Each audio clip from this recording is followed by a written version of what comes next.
Well, A very good evening to all the viewers who have come online for today's webinar entitled Early Detection of Developmental Delays in Children, hosted by the Pediatric Club in affiliation with Vita Biotics.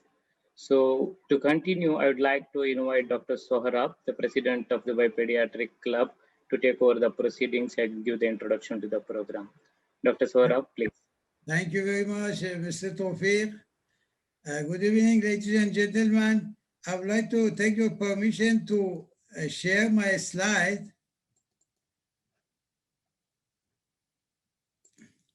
Is it okay, Mr. Tawfiq? Yes, doctor. And Dr. Once again, good evening. And Dr. Bakul is online as well, doctor. Yes. Good evening, ladies and gentlemen. I would like to welcome all viewers from Dubai, UAE, GCC countries all over the world, and India, especially Mumbai. We are honored to have the President of Indian Academy of Pediatrics, Dr. Bakul Parikh. In a short while, Dr. Bakul will say a few words. Well, today, I would like to welcome all those viewers who have not come to Dubai to come to this beautiful city, the most beautiful, the cleanest, the safest, which is going to achieve the top position in all aspects. And healthcare is one of the sectors where, with the help and cooperation of the pediatrician and UAE population, inshallah, in development screening also will achieve this goal. Well, just few days back on 6th April, we had the news that Abu Dhabi ranked first in the world for the pandemic response. Just last month, Dubai voted the most friendly city in the world. 2020 also, Dubai and Abu Dhabi named among the best cities in the world. Inshallah, this time in healthcare system, in the development screening of the children also will achieve this goal with your cooperation. But members of Dubai Pediatric Club always smiling, and with their help and cooperation, inshallah, we will achieve this goal also. The members of the organizing committee of Dubai Pediatric Club, Dr. Joshi, Dr. Kalpana, Dr. Diari, Dr. Amir, Dr. Ayman, Dr. Rafia, Dr. Bandari, and newly joined Dr. Leila Albari. We would like to welcome him. We would like to thank Dr. Bushra Azam for her efforts in the club, and Dr. Khalid. Well, today's topic is early detection of developmental delay in children. We have distinguished speaker and panelists. Our speaker is Dr. Fatma Al-Ulama, consultant pediatrician and head of the Child Health Section, Dubai Health Authority, and Dr. Samir Dalwai, very well known consultant, developmental behavioral pediatrician, New Horizon Child Development Center, Bombay, India. We have with us moderators, Dr. Kalpana Sen Gupta, Senior Specialist Pediatrician at NMC Specialty Hospital, Dubai. She is the secretary of the club, and also Dr. Rafia Ovara, Senior Specialist Pediatrician at Prime Medical Center, Jumeirah. She is manager of that branch. They will be joining us in question and answer session.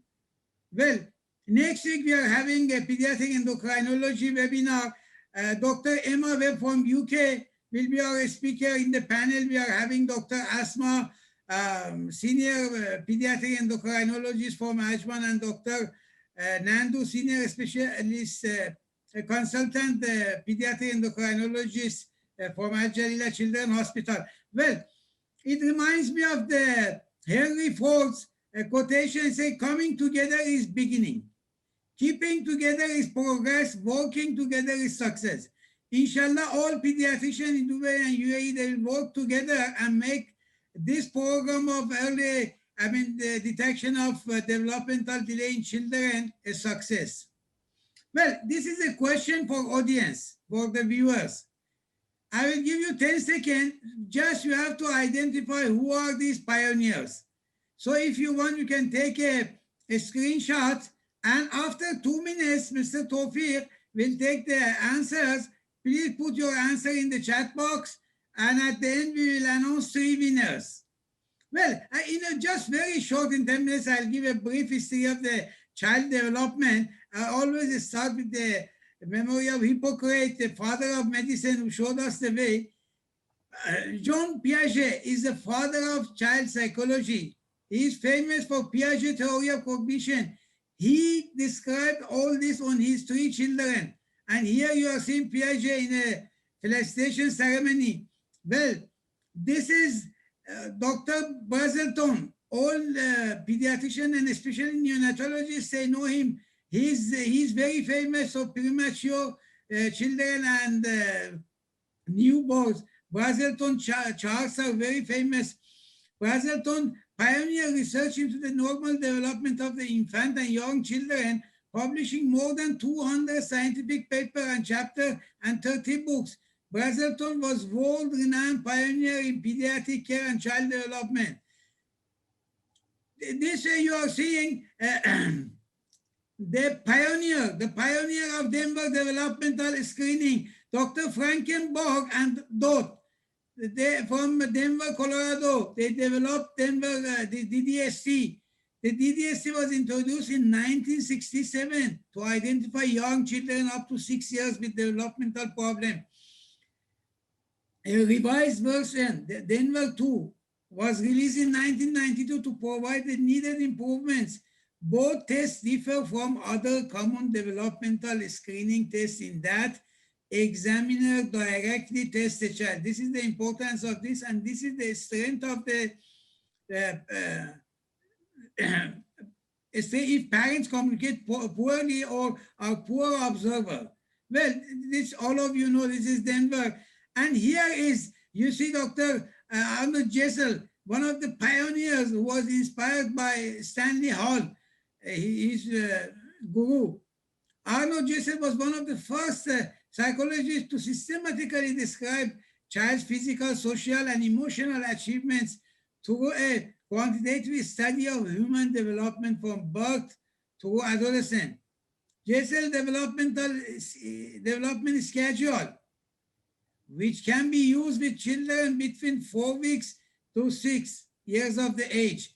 Well, he introduced at Yale University this program of child development and detection, from early childhood to 6 years. This is Stanley Hall sitting in the center. On his right is Sigmund Freud, the father of psychology, and on his left is Carl Jung, the child psychologist.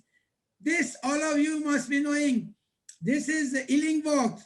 Illingworth, who for the first time he wrote in 1960, Normal and Abnormal Child. Till 9th edition in 1987 he was writing. He died in 1990. After that, Dr. M.K.C. Nair and Paul Russell. Dr. Nair from Kerala Child Development Center and Dr. Russell is a child psychologist from CMC Vellore. Their editing is on the top. You are seeing Dr. Nair is felicitated by Professor Singhi, my mentor, and on his right you see Dr. I.C. Verma, the senior most pediatrician in India. Well, about the Illingworth, Donald Illingworth was a British-born pediatrician of renown. He was also a prolific writer who wrote more than 600 articles and at least 21 books, which were exceedingly popular and sold in large number. Illingworth was principally known for being largely responsible for introducing the science and practice of the pediatrician to the UK in the mid-40s, early and mid-40s. Well, this is the developmental milestone chart. It's like a journey. Now, in this road, if there is any deviation, developmental screening will detect early development, the early delay, so that they can help the children. Well, these are the general developmental screening tool. All of you know age and stages, Bethel, Barley, Bridges, then Denver, all these things. There are today MChat, our speaker will talk about MChat and detail. Just a quotation from Donaldson, who said, children learn as they play. Most importantly, in play, children learn how to learn. Well, this is a beautiful painting. A father is testing, child is standing and seeing the social look. Dr. Samir said, social interaction, purposeful and meaningful. All you see here. Well, now this is the time to go for developmental screening, especially in Dubai. The quotation by Napoleon Bonaparte say, take time to deliberate. But when the time comes for action, when time arrives, stop and go for it. So let us all go for developmental screening in Dubai. Well, American Academy of Pediatrics estimates 1 in 4 children are at risk for a developmental delay. That is why under the initiative of Dubai government, Dubai Health Authority, and headed by our speaker, Dr. Fatima Al-Ulama, this Bahrain or Dubai tool for development screening is designed. Bahrain means buds. If you look at the buds properly, you'll have beautiful flowers. Bud means also kids. If you detect any early developmental delay, you can help them. You can have in future a bright generation. Well, Dr. Fatima was kind enough to give us a very brief profile. Dr. Fatima Ulama is the consultant and head of the Child Health Section in Dubai Health Authority. She is the director of Dubai Lactation Training Program, and she is the leader of early screening program in Dubai. She is also associate professor at Dubai University. And Dr. Samir Dalwai, everybody knows him. Dr. Samir Dalwai is a developmental pediatrician who has dedicated his life to deliver contemporary intervention to children with special needs and their families. He is the recipient of the Government of India Rajiv Gandhi Manak Seva Award for services to the children in 2012. Dr. Dalwai is a founder, director, and consultant at New Horizon Child Development Center, Bombay, India. He and his team, they have proposed the social interaction theory of the autism. Dr. Samir is attached to Nanavati and Hinduja hospitals in Mumbai, and he is the National Joint Secretary of the Indian Academy of Pediatrics. Well, I'm going to end. I remember this quotation by Gabriela Mistral, a Nobel Prize winner in 1948 from Chile, who said, many things we need can wait. A child cannot. Now is the time. His bones are formed. His mind developed. To him, we can't say tomorrow. His name is today. We have to do developmental screening today. Tomorrow is too late. And all of us, after passing, we have shown with the Hippocratic oath that this is help the patients. We have to help the children by doing this developmental screening. Now, Dr. Samir always tells us, don't give children mobile, laptop, iPhone, iPad, and all these gadgets. But unfortunately, some mothers are there, they don't know how the child is fed and how they are developing. They are so much involved in the social media. Now is the time for children to tell the mothers, don't use the iPhone and have social contact. Beautiful Dubai. Those who have not seen, please come. The most beautiful city is going to achieve in all aspects and area top under the leadership of His Highness Sheikh Mohammed bin Rashid Al Maktoum, Vice President and Prime Minister of the Dubai and the leader of the UAE and leader of the Dubai. Under his leadership, Dubai will achieve everything and will be on the top of the world, and especially in the health care section and developmental screening. Beautiful Dubai Marina. I end here. I would like to thank all viewers joining us. Now I would like to request Dr. Bakul Parikh, the President of Indian Academy of Pediatrics. We are honored to have him here to say a few words. Then I would like to request Dr. Fatima Al-Ulama to start her talk. Over to Dr. Bakul. Please, Dr. Bakul, welcome. We are honored to have you with us here. Thank you, Dr. Saurabh, Dr. Kalpana, and all the organizing team for giving me this opportunity. I'm happy to be here with my friends on the screen and off the screen. And I know that this webinar series is going very strongly under the leadership of Dr. Saurabh.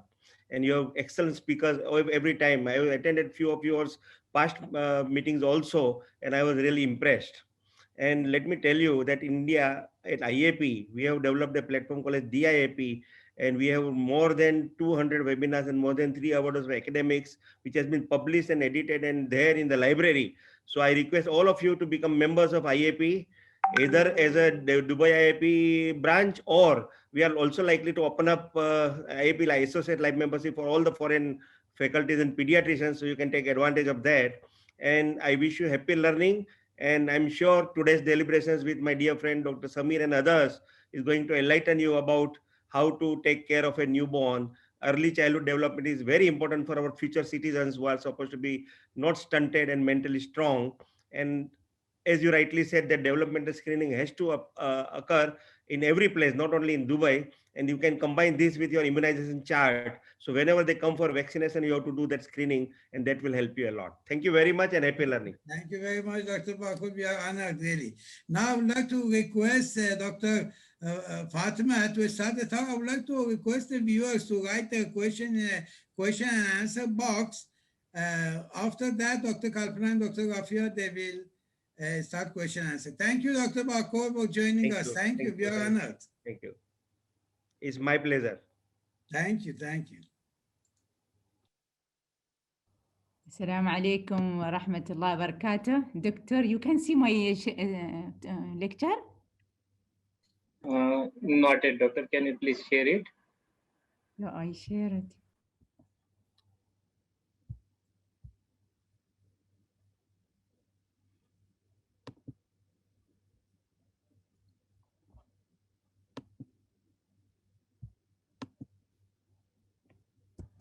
You can see now? Hello, Assalamu alaikum. You can see my presentation? Yes, Yes. doctor. Doctor. Yes. Sir, you can go to the presentation mode, please. Now, okay? Perfect. Yes.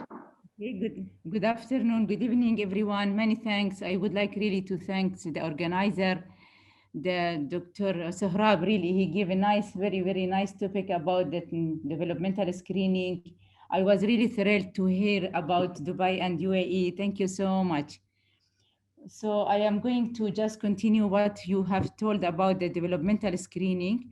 And as I am sure all the pediatricians, they know the screening is too much important for all children as seen by you. Please always take a time, 2 minutes, just to ask about, I know the parents, they will not come to you, tell you that their child is late unless they are 3, 4, 5 years. But when they are coming to you, please, for the cough or fever or anything, just take one question related to development as per the age of the child coming to you. Please. This is very crucial. So the early years of the child's life are very important for their development. We know that parents, health professionals, educators, and others, we can work together to help children to grow and up to reach their full potential. You know, worldwide, it is estimated that there are 93 million, around 5.1% of children, up to 11%, the age 0 to 14 years of age, they can experience severe disability. And 14.1% of the total population in UAE are in the age group of 0 to 14 years. There are studies showing that less than 30% of children with developmental disabilities are detected through pediatric clinical examination. Imagine, we are missing so many cases. Therefore, American Academy of Pediatrics, they recommend developmental screening to detect the children, and they are advising to start at as early as 9 months of age. So based on this 6 to 14% disability prevalence rate in children, we can estimate that about 6 to 14% of children with disabilities, it is present in Dubai, for example, their age range is 0 to 4 years. There are so many researchers, they found that the children who are screened at least 3 times before their 3rd birthdays are more likely to be identified with developmental delay. So imagine, we have to, when they are by the age of 3 years, we have to at least screen for them for 3 times. So by this, we will be happy that you are not missing anything. Screening are typically administered by pediatrician, teachers, parents, or questionnaires. In primary healthcare, as Dr. Sohrab and Dr. I don't know his name, sorry, Dr. Paulan, he was telling that it is very important to do it during the child coming for vaccination, for immunization in a well baby clinic. Really, that is very important because they are coming healthy. They don't know what is wrong with the child, but the doctors, the one who is detecting what if there is any problem, because you agree with me that early detection, it will come to better outcome and better prognosis. So early screening, why we want to screen? Because we know that early screening and identification, it is critically important steps toward giving young children a strong start in life. We don't want the child to enter the school. Nobody diagnosed them as they have some speech problem, or they have some hearing problem, or they have, for example, dyslexia, something that they cannot be in the same track of the others. So day by day, they will be having low self-esteem. It does affect the child's parents, school teachers, everyone. So accurate initial assessment and screening considered as an important starting point to prevent disability in children. So it is not important just when the child is coming to us, just a baby is coming, we have to check height and weight. No, we have to then ask about development, how the child plays, how the child speaks, how the child acts. It is also very important. So as I said, the American Academy of the Pediatric recommend that we have to do developmental screening starting by the age of 9 months. And if not done at the age of 9 months, please don't leave the child alone. Do at the age of 18 months, 24, 30 months. And if it was not done at all, whenever you have a chance, please do it. Autism screening is administered at the age of usually from 16 to 30 months of age. You have to do it. But what we do in DHA at the age of 18 and 24 months, it is mandatory to do it. So developmental screening we are doing is starting at the age of 9 months, and autism screening we are doing at the age of 18 months, because at that age, they are coming for their first booster vaccine. So what is developmental screening? It is a brief standardized tools. It should be very simple. It should be, everyone can do it. It should be very short also. So by doing that, we can say this child is really developing well, typically, normally, or no. Or a child needs further investigation, further assessment. So does this child needs further evaluation? When you have to screen your head that see really this child. So by looking from the outside to these all children, all of them looks like each other. You cannot detect unless you go through systematic questionnaire, one by one, going through gross motor, fine motor, social, emotional, then you can detect which one of them is abnormal. So developmental delay, learning disorders, and behavioral socio-emotional problems are estimated to affect 1 in every 6 children. So it is really very common. We should not miss it. Only 20 to 30% of these children are identified as needing help before the school begins. So, and you can see that there are lots of them are missed. So as you agree also with me, the earlier the better. So developmental surveillance and screening, it will lead to early diagnosis, it will lead to early intervention, and then better outcomes in children. There are so many benefits of developmental screening if we do when they are coming to us, when they are well, they are not scared of anything, just you are asking one question or two questions related to their development. The benefits for children is that you will identify children who is at risk of developmental delay. It will detect the child's strengths and needs. For parents also equal, very important, because it helps the parents to understand more about their child's development. It empowers parents to support and encourage their child's growth.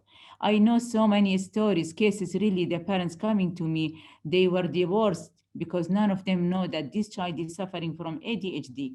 Father is beating the child, mother is beating the child, everyone is fighting with each other. This is not the fault of any one of the parents, and also not fault of the child. This is the child born with this the problem. We have to deal with it. We have to help them. We have to identify that this is not anyone's fault. Cases of developmental delay, really, if we did not identify it and did not take time to sit with the parents, at the end will affect all the community. So for communities, the importance of doing screening really on regular basis, it improves children's health and developmental outcome, cost saving, ensures that no child will enter the school with undetected. It is very important to detect early because you will protect that child. You know that pediatrician, all of us, we have to work as an advocate for all children in the world.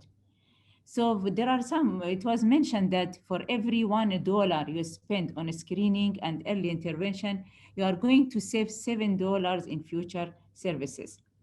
There are another study done by Frances Page Glasgow. She said 2 years of intervention prior to KG, it produced substantial economic, academic, and social benefit and saves society between 30 to 100,000 per each child. So what area do we have to look in a child's development? We have 5 domains, which is very important. Communication, what the child understands and what he can say. They are, you know, those children which they have, for example, autistic or developmental delay.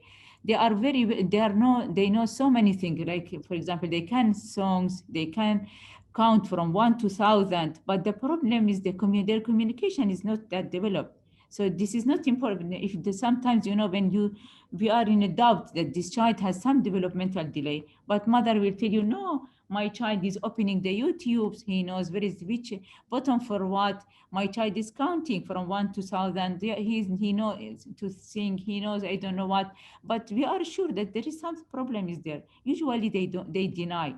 So those cases, I give them 2 days appointment, 3 days appointment. I take more time to sit with them because my aim is to help that parents. I don't want them after 1 or 2 years to come to me that they detected really that they discovered the child is abnormal. Now they want support. Believe me, if you tell them earlier, at the beginning, they will be not happy with you, but at the end, they will come to thank you because you discovered, you helped them.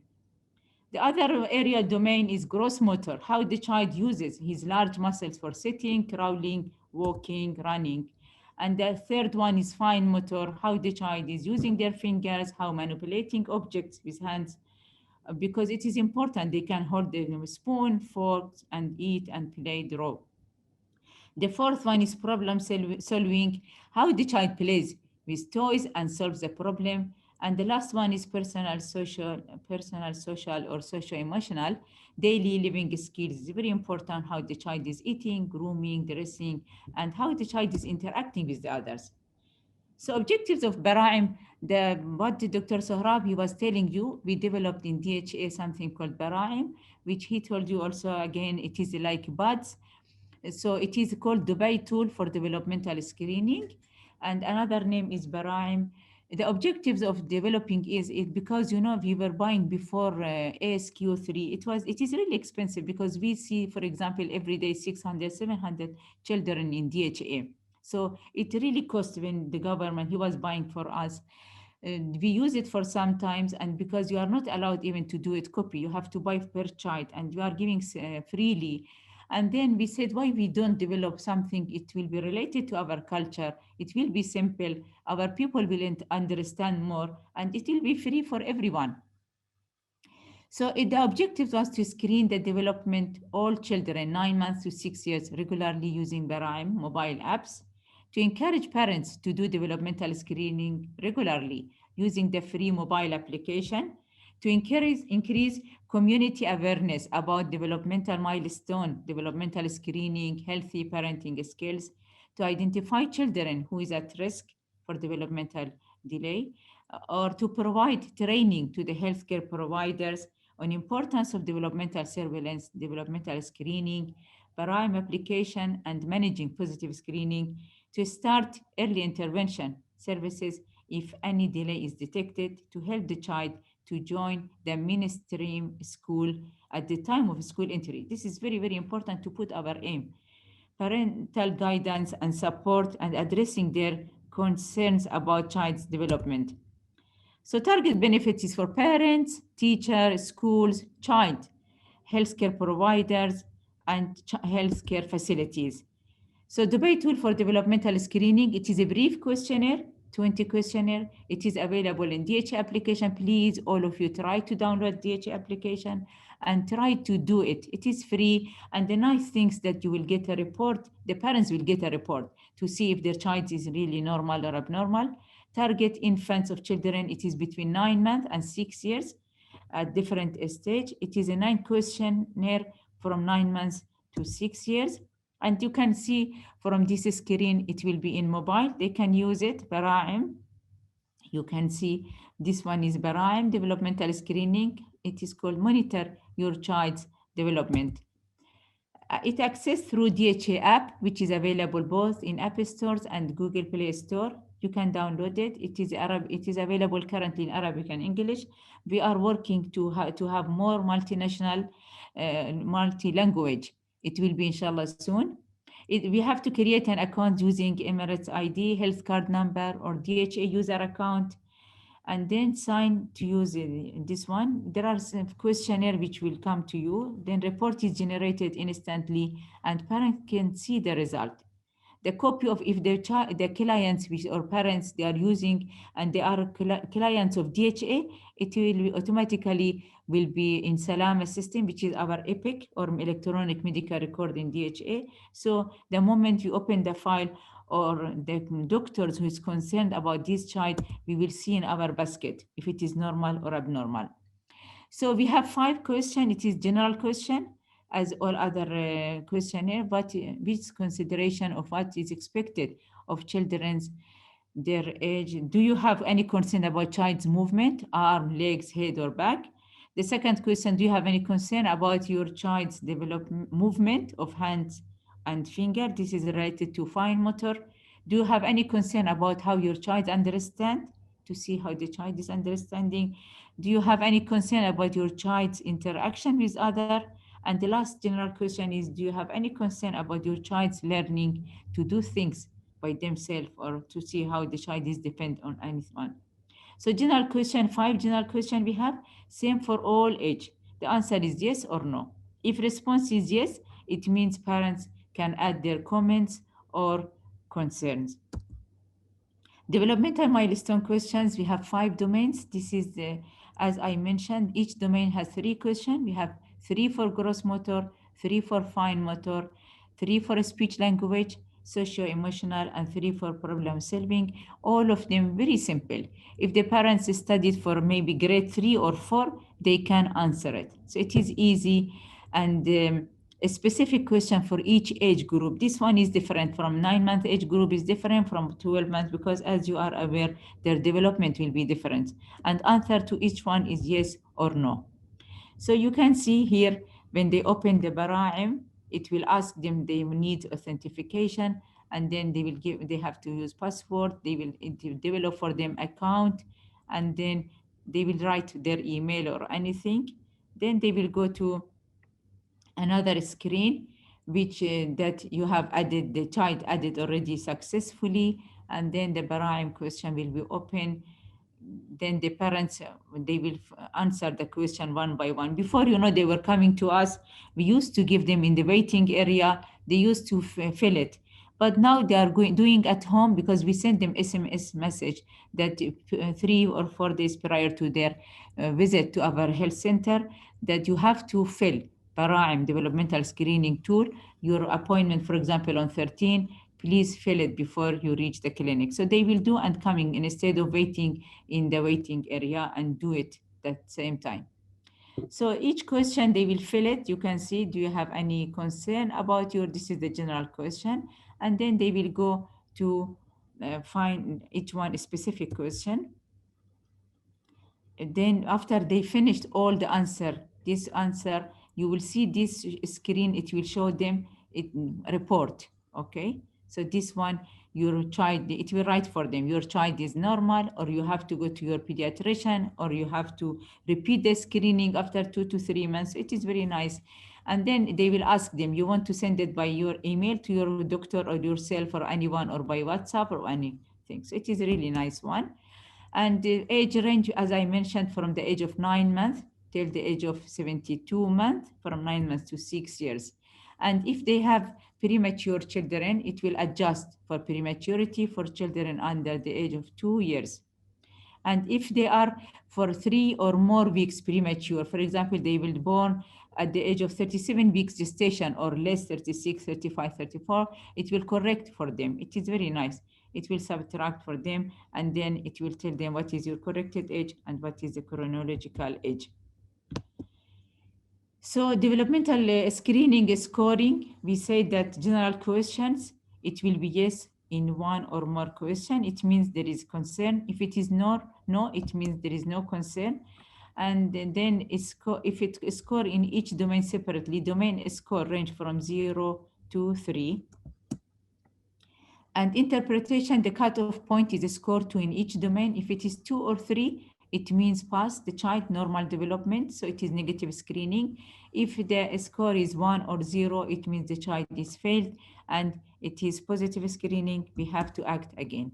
So interpretation, if we do Bahrain screening, if in general question they failed, then they will, if it is negative, they will give them appointment of for example, they have to do it after 3 months. If it is negative, but parents have some concerns, they will be immediately referred to the pediatrician in the primary health care.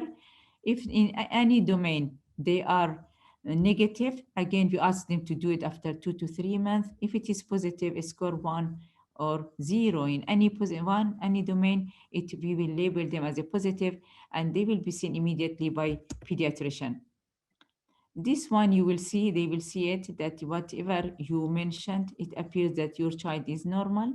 And other one, if it is abnormal, it will give them report that please visit your child doctors or pediatrician at earliest. This is the positive screening domain. You know, if it is positive, then you will see in which area is positive. So accordingly, you will refer the child in which domain. Okay, so Bahrain initiative is an automated digital process for developmental screening from 9 months till to 22 months. Apps will remind the parents to do a screening when the child meets the age. For example, if they do at the age of 9 months, then it will send them message automatically, please at the age of 12 months, do for your child developmental screening.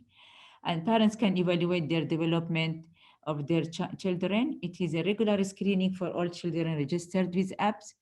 It gives opportunity for parental guidance and support, addressing their concerns about child development.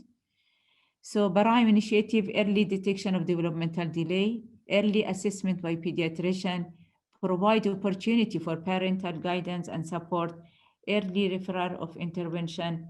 It facilitates school inclusion if any developmental delay identified. Paperless, because we are green. In Dubai, we are working as a green environment or paperless. So we are not using any paper, just we are doing it through app. It saves time, easy to access, free, simple, and user-friendly, and report can be saved and shared. So Bahrain initiative replaced manual screening in primary healthcare clinic with a new digital and automated process through mobile application. The parents can access Bahrain through DHA mobile app and fill the questionnaire as per their age of child. Once parents fill of the questionnaire, it immediately will be informed the child's development on track or no. The application can be used by DHA and non-DHA. And then for DHA, I told you it will be an hour. So in DHA, we have done Bahrain screening. You can see in 2019, it was launched in 2019, August. In 2019, we have done for children 15,282. Imagine it was out of them 329 positive in 2020, even with pandemic corona, but we are doing it because it was online. Out of them, 1,223 children needed intervention.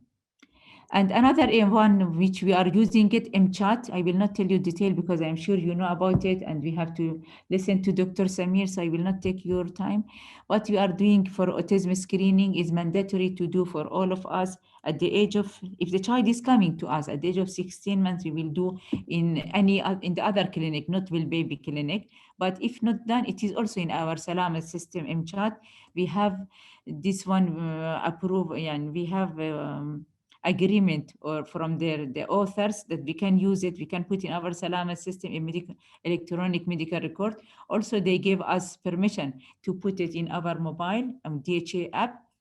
So it is a common autism, but our role is to detect it early, to diagnose it, and to send them for early intervention. So MCHAT-R modified check list for autism toddlers. R, it is revised. It is a screening tool for early detection of autism. Please do it. Please, it is a 20 question, but it is so simple and it is so many languages available. It is free also. Okay, it is a two-step screening tool for autism spectrum disorders. And before we used to give them in waiting area. Now it is available in mobile and in Salama system. It is very simple, but really it will detect early. And when the earlier you start ABA, they will improve a lot. So scoring MCHAT-R, if it is 0 to 2, then when it is yes or no, you will do it. Typical response are indicated if items 2, 5, and 12 typically should be no. If this 3 is yes, it means the child has some abnormality. If response agree with below, assign a score 0 because all of them should be yes. 2, 5, and 12 will be no. And if his response does not agree with below, assign a score 1. If a score MCHAT-R is score 0 to 1 means no action required. If it is 2, we have to re-screen after 3 months. If it is 3 to 7, we have to go to MCHAT-RF. So there is a book called MCHAT-RF. There are some questions. Each specific question, there are so many questions you will ask one. So it in detail of each question, not in MCHAT is one question only. And after that, each question is positive. You have to go to RF. A score 8 to 20, it means you have to act now. Don't delay any intervention you can do for that child because really it does differ the outcome of that one. So modified checklist for autism in toddler revised with follow-up we have to do. It is, as I told you, it can tell you pass, the child is pass. Each question, it will give you 3-4 questions under it. You can, all of you, go to the site, their site and see it. So I will not explain the answer to it, pass or fail, and then you can interpret easily. So if MCHAT-RF score remains at 2 or higher, it means the child is screened positive. So action required, refer child for diagnostic evaluation and evaluation for early intervention. If a score on follow-up is 0 to 1, then child has a screen negative, no further action required. Okay, failing the interview does not diagnose ASD. It indicates that increased risk is there. So the take-home message is that developmental disabilities are common. Early identification is important. All providers play an important role in developmental monitoring and early identification. The Bahrain application can be used by DHA and non-DHA registered clients and free of charge. Parents will receive instant feedback of the report, which they can see anytime and share with their physician. So please, early identification is crucial. Any babies, any child coming to you with cough, with cold, with anything, just take 1 minute to ask the question regarding their development.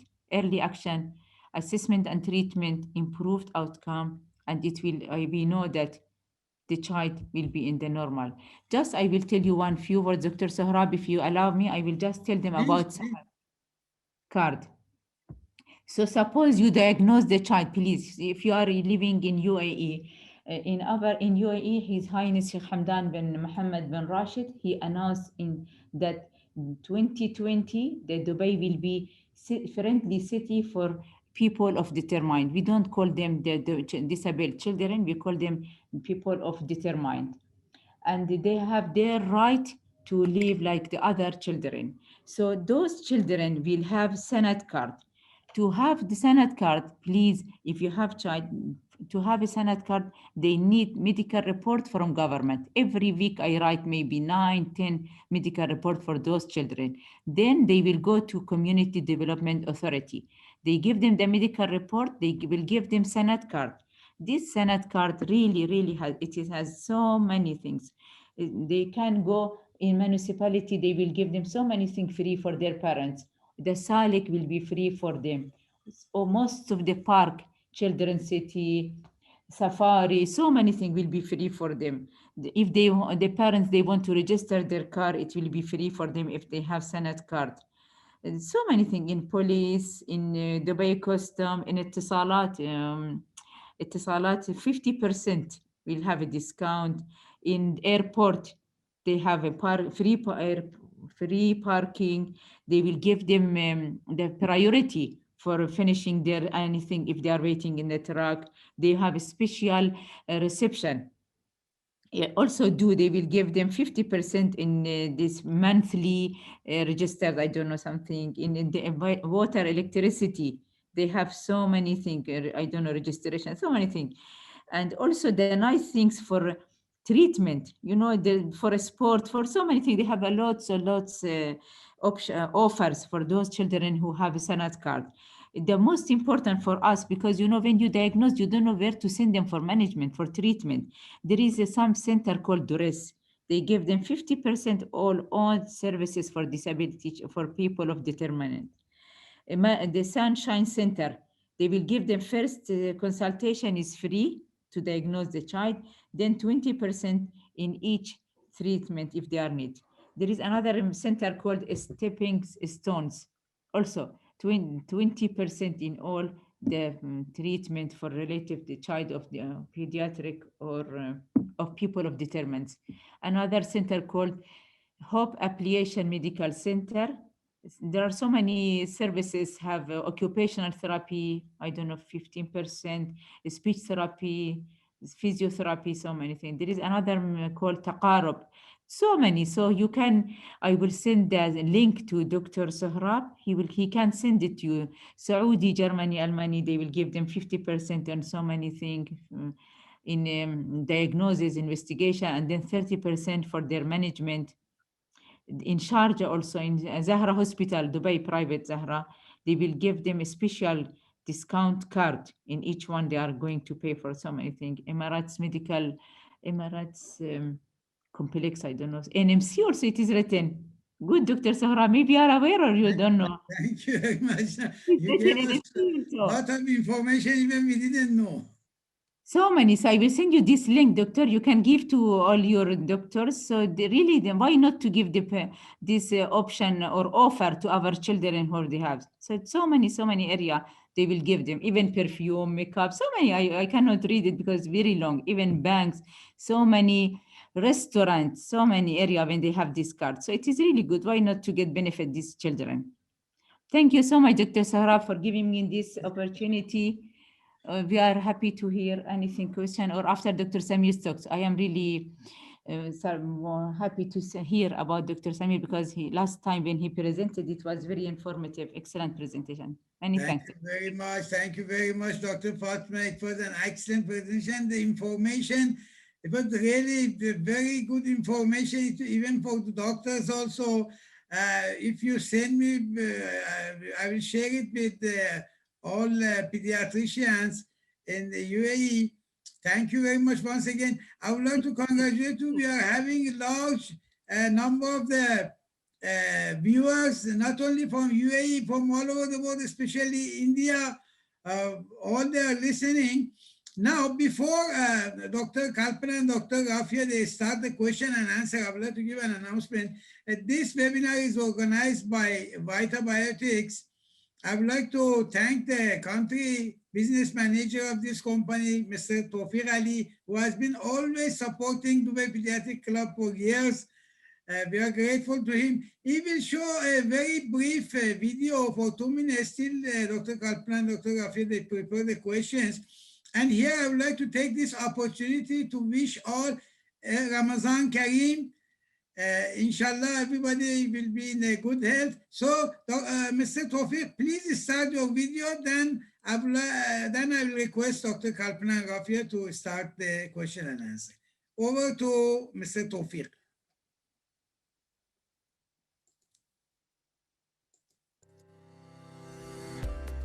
Vita Biotics, an award-winning nutraceutical company.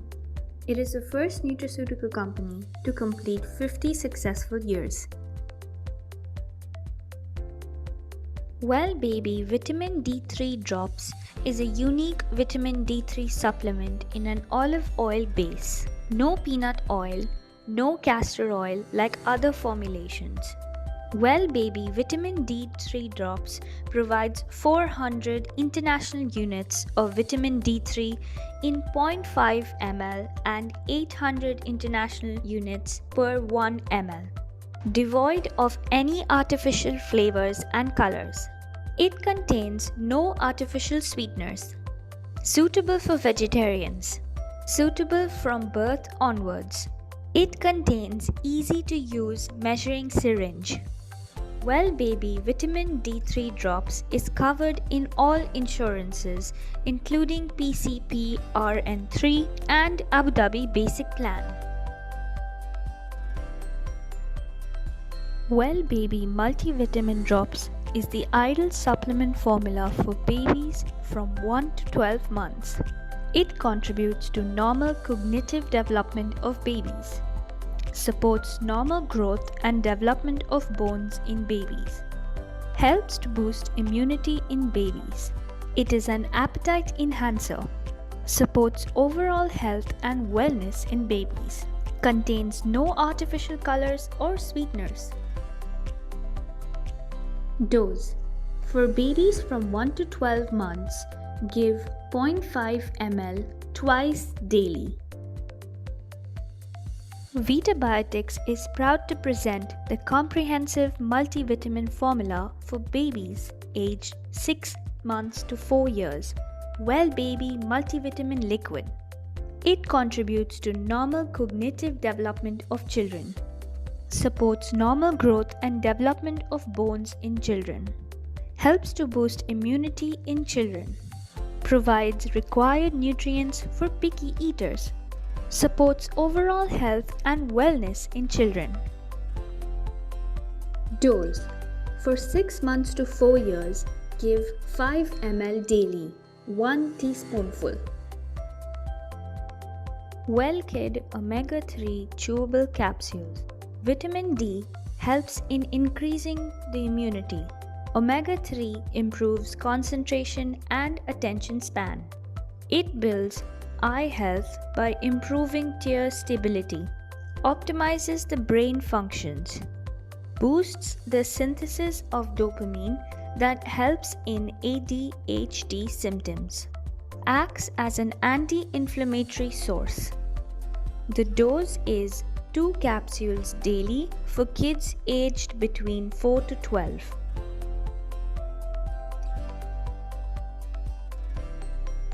Thank you very much, Mr. Tawfiq. Now I would like to request Dr. Fatima, Dr. Samir, and Dr. Kalpana and Dr. Rafia to join us to start the question and answer session. I'm sure there will be a lot of questions. So Dr. Kalpana, please. Welcome, Dr. Samir. Hello, Assalamu alaikum. Thank you, Dr. Sohrab. First and foremost, let me thank Dr. Fatima for this excellent presentation.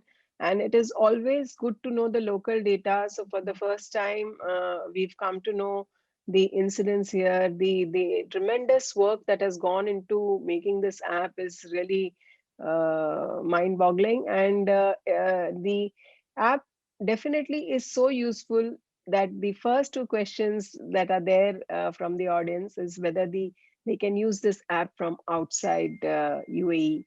So I would like Dr. Fatima to answer that before we carry on. Yes, many thanks. Yes, before it was only for UAE. After that day, maybe we had a meeting. I told our IT people we want to be used outside. They are happy. They are telling they can use it, but I don't know if anybody tried from outside or no. I think Dr. Samir tried the other day. Yesterday, I was trying that day, but I wasn't able to log in. But I think it's a very good tool. So I'll speak later, but go ahead. Yeah.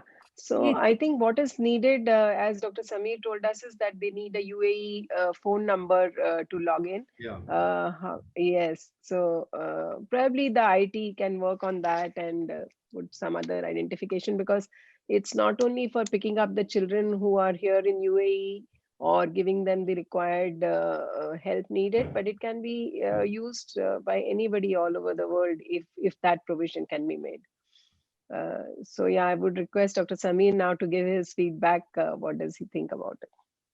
Yeah, so good evening, dear friends. And let me at the outset express that it is such a difficult task to do what Dr. Fatma has done. Because to start off with coming up with a developmental tool which is quite relevant and specific for your own country is extremely important, because many countries in the world still use outsourced or foreign tools, and that doesn't truly reflect the data of that country. The other point is, I'm sure it's a new tool and she has great numbers on it already. As your own data keeps coming in and as the follow-ups will keep coming in, and as more and more researchers, maybe Dr. Kalpana can do it, maybe Dr. Rafia can do it, Dr. Saurabh can do it.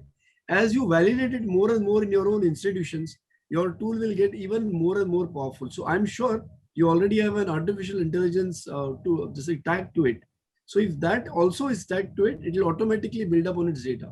But Dr. Fatma, absolutely hats off to you and your team, because I understand that you are leading it and you must be having a very good team. But it's an amazing effort, and I think everybody, at least in the UAE and neighboring countries, if they can, should start using this. So congratulations to you and to DHA. Many thanks, Dr. Samir. Thank you so much. I really appreciate it because you are very well known to developmental screening. So I am really happy to hear. Thank you, Doctor. Thank you. Yes, Dr. Rafia.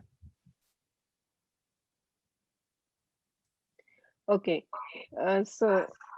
Yes, I'm ready. Thank you, Dr. Fatima, for the very nice presentation. And now there is one question about why the recommendation to make the development screening at 9 months, 18 months, and 24 to 30 months. Why not before 9 months? You can do developmental screening at any age. Of course, if, for example, when the baby is coming to you, you can see if the baby and another. But this developmental screening tool, it is why aimed for this age, because at the age of 9 months, you will detect, it will show you general and also per each domain. You can see some problem in the gross motor, fine motor. It is more, you will see it grossly than the other age. But developmental screening, you can, for example, the other, not like visual screening, for example, something hearing screening, you can do even before. So this one is for development related to the gross motor, fine motor, socio-emotional. And what about the eye contact, doctor? When we suppose that there is delaying, if there is no eye contact, from when the mother should have concern, from any age? You know, MChat has questions related to eye contact, but nowadays you can detect, really, you can detect by 9 months, 1 year. There are cases, I have cases, I wrote it, downloaded. There are cases that whenever, you know, when the child is 9 months, if really you know and about details of the development, when you are calling the child normally by 9 months, they will look at you. But if the child has any problem, maybe at 9 months you are doing, but you know, autistic children, for example, they will lose their skills. So if they are aware about these skills, they will know when to look at it. But you can do before even 9 months, but internationally, all over the world, recommend not to miss after the age of 9 months. So you have to start at 9 months by anybody. Yes, thank you. Dr. Rafia, I was sorry to interrupt you. I had a small presentation. I just put it while this was going on since yesterday. Shall I share a small presentation with your permission? Or yes. It's about the same topic. So if you permit me, Dr. Sora. Yes, yes, Dr. Sora. Please. Yes, please. So just some basics I was going through even while we discussed that day. I will just quickly mention some points which can be useful for everybody. One moment. Unfortunately, I'm not able to pick up the PPT.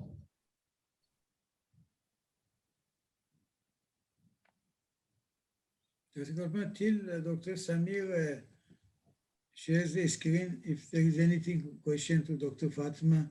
Dr. Anas was asking non-resident or those who are outside. I think she answered this question. Many people ask about that. Oh, yes. Yes, shall I go ahead? Yes, please. Just some quickly, just to follow up on what Dr. Fatma said so well about her tool, just a few.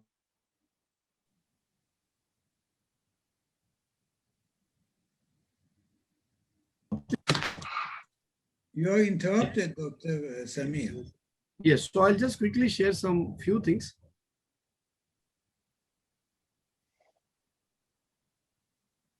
Non-modifiable factors. So the genetics is a non-modifiable factor, but the nutrition and the environment.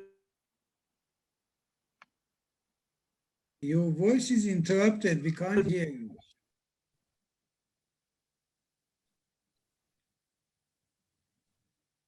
Okay, can you? We can't hear you, Dr. Samir.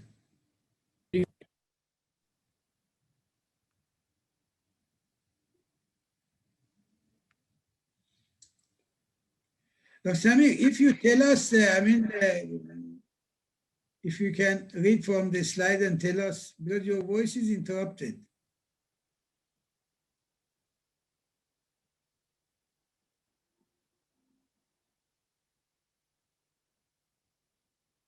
Yeah, is this better now? Yes, yes. Yes. All right. So going ahead, we know that basically the brain is made up of neurons, but what I'd like to share is this very popular slide, which shows the density of the synaptogenesis. And you will see the maximum density comes up in the first few months from conception to newborn, and after newborn in the first 6 months, look at the density of the synaptogenesis. And that continues up to 2 years. In fact, after 2 years, the synaptogenesis goes down. So the period of learning is maximal in the first 2 years or maximum first 3 years of life.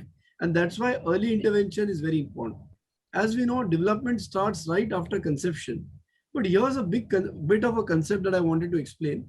The eventual neurodevelopmental outcome in any baby, I'm talking about a neurotypical baby as well, depends upon the biology. That's largely the nutrition, the genetics of the child. And if the child has any illness like a birth asphyxia or any infection like meningitis or something like that, or a genetic problem like autism, and the environment stroke the intervention or the stimulation that the child gets. So if you look at a neurodevelopmental outcome, I have defined an equation which might be easy to remember, where if you look at the child's overall development, it's the biology multiplied by the environment divided by the neurodevelopmental disorder. What we must understand is, unless it's an ongoing infection like an HIV, which is very, very rare, if it's a HIE or a birth asphyxia, or if it's something like a autism, the developmental problem in the neurons has already occurred. The biology of the child is largely dependent on the nutrition which we can alter. And then the modifiable factor in your hand is the environment. So the development will then directly be a consequence of the biology, that is the nutrition and the environment. So by environment, you mean stimulation. So if you are able to stimulate the child well, he can do better. So why is early intervention important? Because if you see achievement of skills against age, this is the straight line, which is a development, neurotypical development. Whereas if you look at an infection model, the child was going along pretty well. Suddenly he met an infection or an accident or a disease and he comes down. But this is what is a atypical or a delayed developmental model. And here we must understand that if we intervene at an earlier age, the amount of effort needed, the environmental part that I showed you in the equation, is so much. Whereas if you intervene a little later, this is the amount of intervention or the effort that's needed by the environment.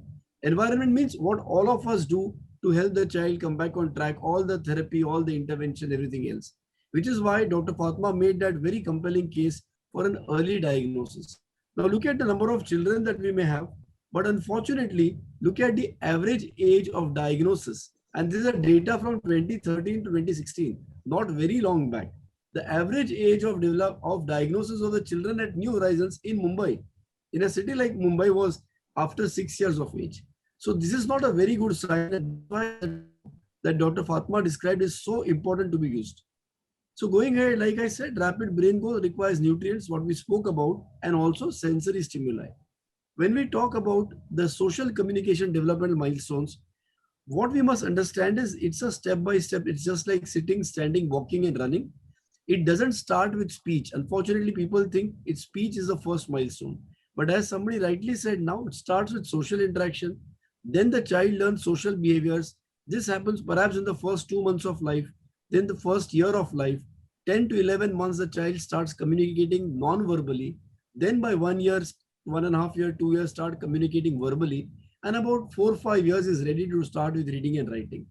And unfortunately, if the child does not have the human focus and instead focus on objects, the child will not have the normal pattern that we described, and instead will have a copying kind of a pattern. So copying nursery rhymes or repeating what is heard repeatedly. If the child is told say mama or say dada, the child will just copy that, or the child hears nursery rhymes and the same thing keeps repeating everywhere. So this is something that we must understand in picking up the child early when we are even looking at the child clinically. 6 simple activities, if you permit me to show our pediatricians, which they can tell the parents in the clinic. One simple thing is to build non-verbal and verbal communication. So what's important is just look at the position of the parent and the child. So child should be facing you and you need to make expressions yourself like smiling, mouth opening, cooing. Be slow and precise, not too loud or irritable to the child. And you need to imitate the child.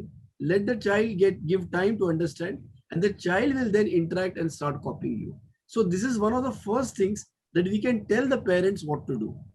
How to improve the child's social orientation or social skills. Even in your own house, take the child to different places, talk to the child, hold various spoons and just say their names. This is a spoon, this is a cup. Give the child the objects to hold and explore. And the simple things in the house. Don't buy artificial toys and puzzles. Whatever is there in the house, like a spoon, like a cup, like a plate, like a glass, use that more often. Don't buy expensive toys.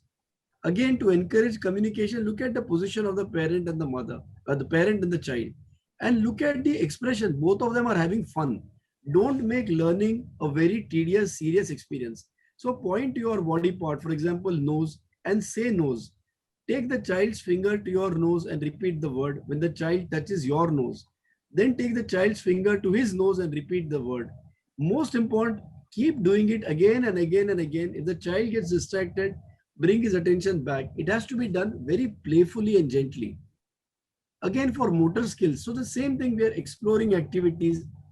Don't buy too much of blocks and too many puzzles and things. Let the child explore the objects in the house. Very important is peekaboo. So a simple thing like covering an object with a cloth to make the child understand cause and effect, that I can cover and hide something and I can uncover it and show it, as well as even if I cover it, the object still remains there. So this is a very important concept for the child to understand in his development in the first year of life. And similarly, as a child grows just around 1 year of age, a very important thing about eating. So it's not about how much food the child drops or how perfectly the child picks a spoon. It's about the social relationship around eating, how we sit with each other, how we literally break bread, or how the child understands the social situation around sitting together to eat. So just some cases that I would like to show you. These are children who are a 6-year-old boy with some neurological, neonatal hyperbilirubinemia, global developmental delay, febrile seizures. He came to us with behavioral concerns, delayed speech and language. But when you coach the parent on how to improve social interaction, how to improve eye contact, to keep calling the child out in a pleasant way and to counsel them on this, even in a month, you will find so many improvements that the child shows. What you can see here is first work on social interaction. Then we work on attention span. Then better sitting tolerance. Now this sitting tolerance should not be for puzzles. It should be for what things are being done in the house or the child is playing. Then comes a step of pointing in response to where is mama, where is dada. So this is non-verbal communication. And then finally, oral commands. So the point I'm trying to make is it's a step-by-step approach that you go across. So I just wanted to just show this much. No, I don't want to take any further time. But the point that I wanted to make is eventually all of this you have to do in the house. And you can guide the parent to do this in the house. Don't buy, again I'm saying for the third time, too many toys, because if you teach the child a lot of artificial stuff, the child cannot switch over to the normal stuff at home. So just a few things I wanted to share. Sorry if I have taken too much time. Well, thank you very much. We learn also. Thank you. Kalpana, please. Yes. Yes. So now the next question is to you from probably a doctor from India, Dr. Manshi. She wants to know what are the developmental screening tools being used in India by the pediatricians.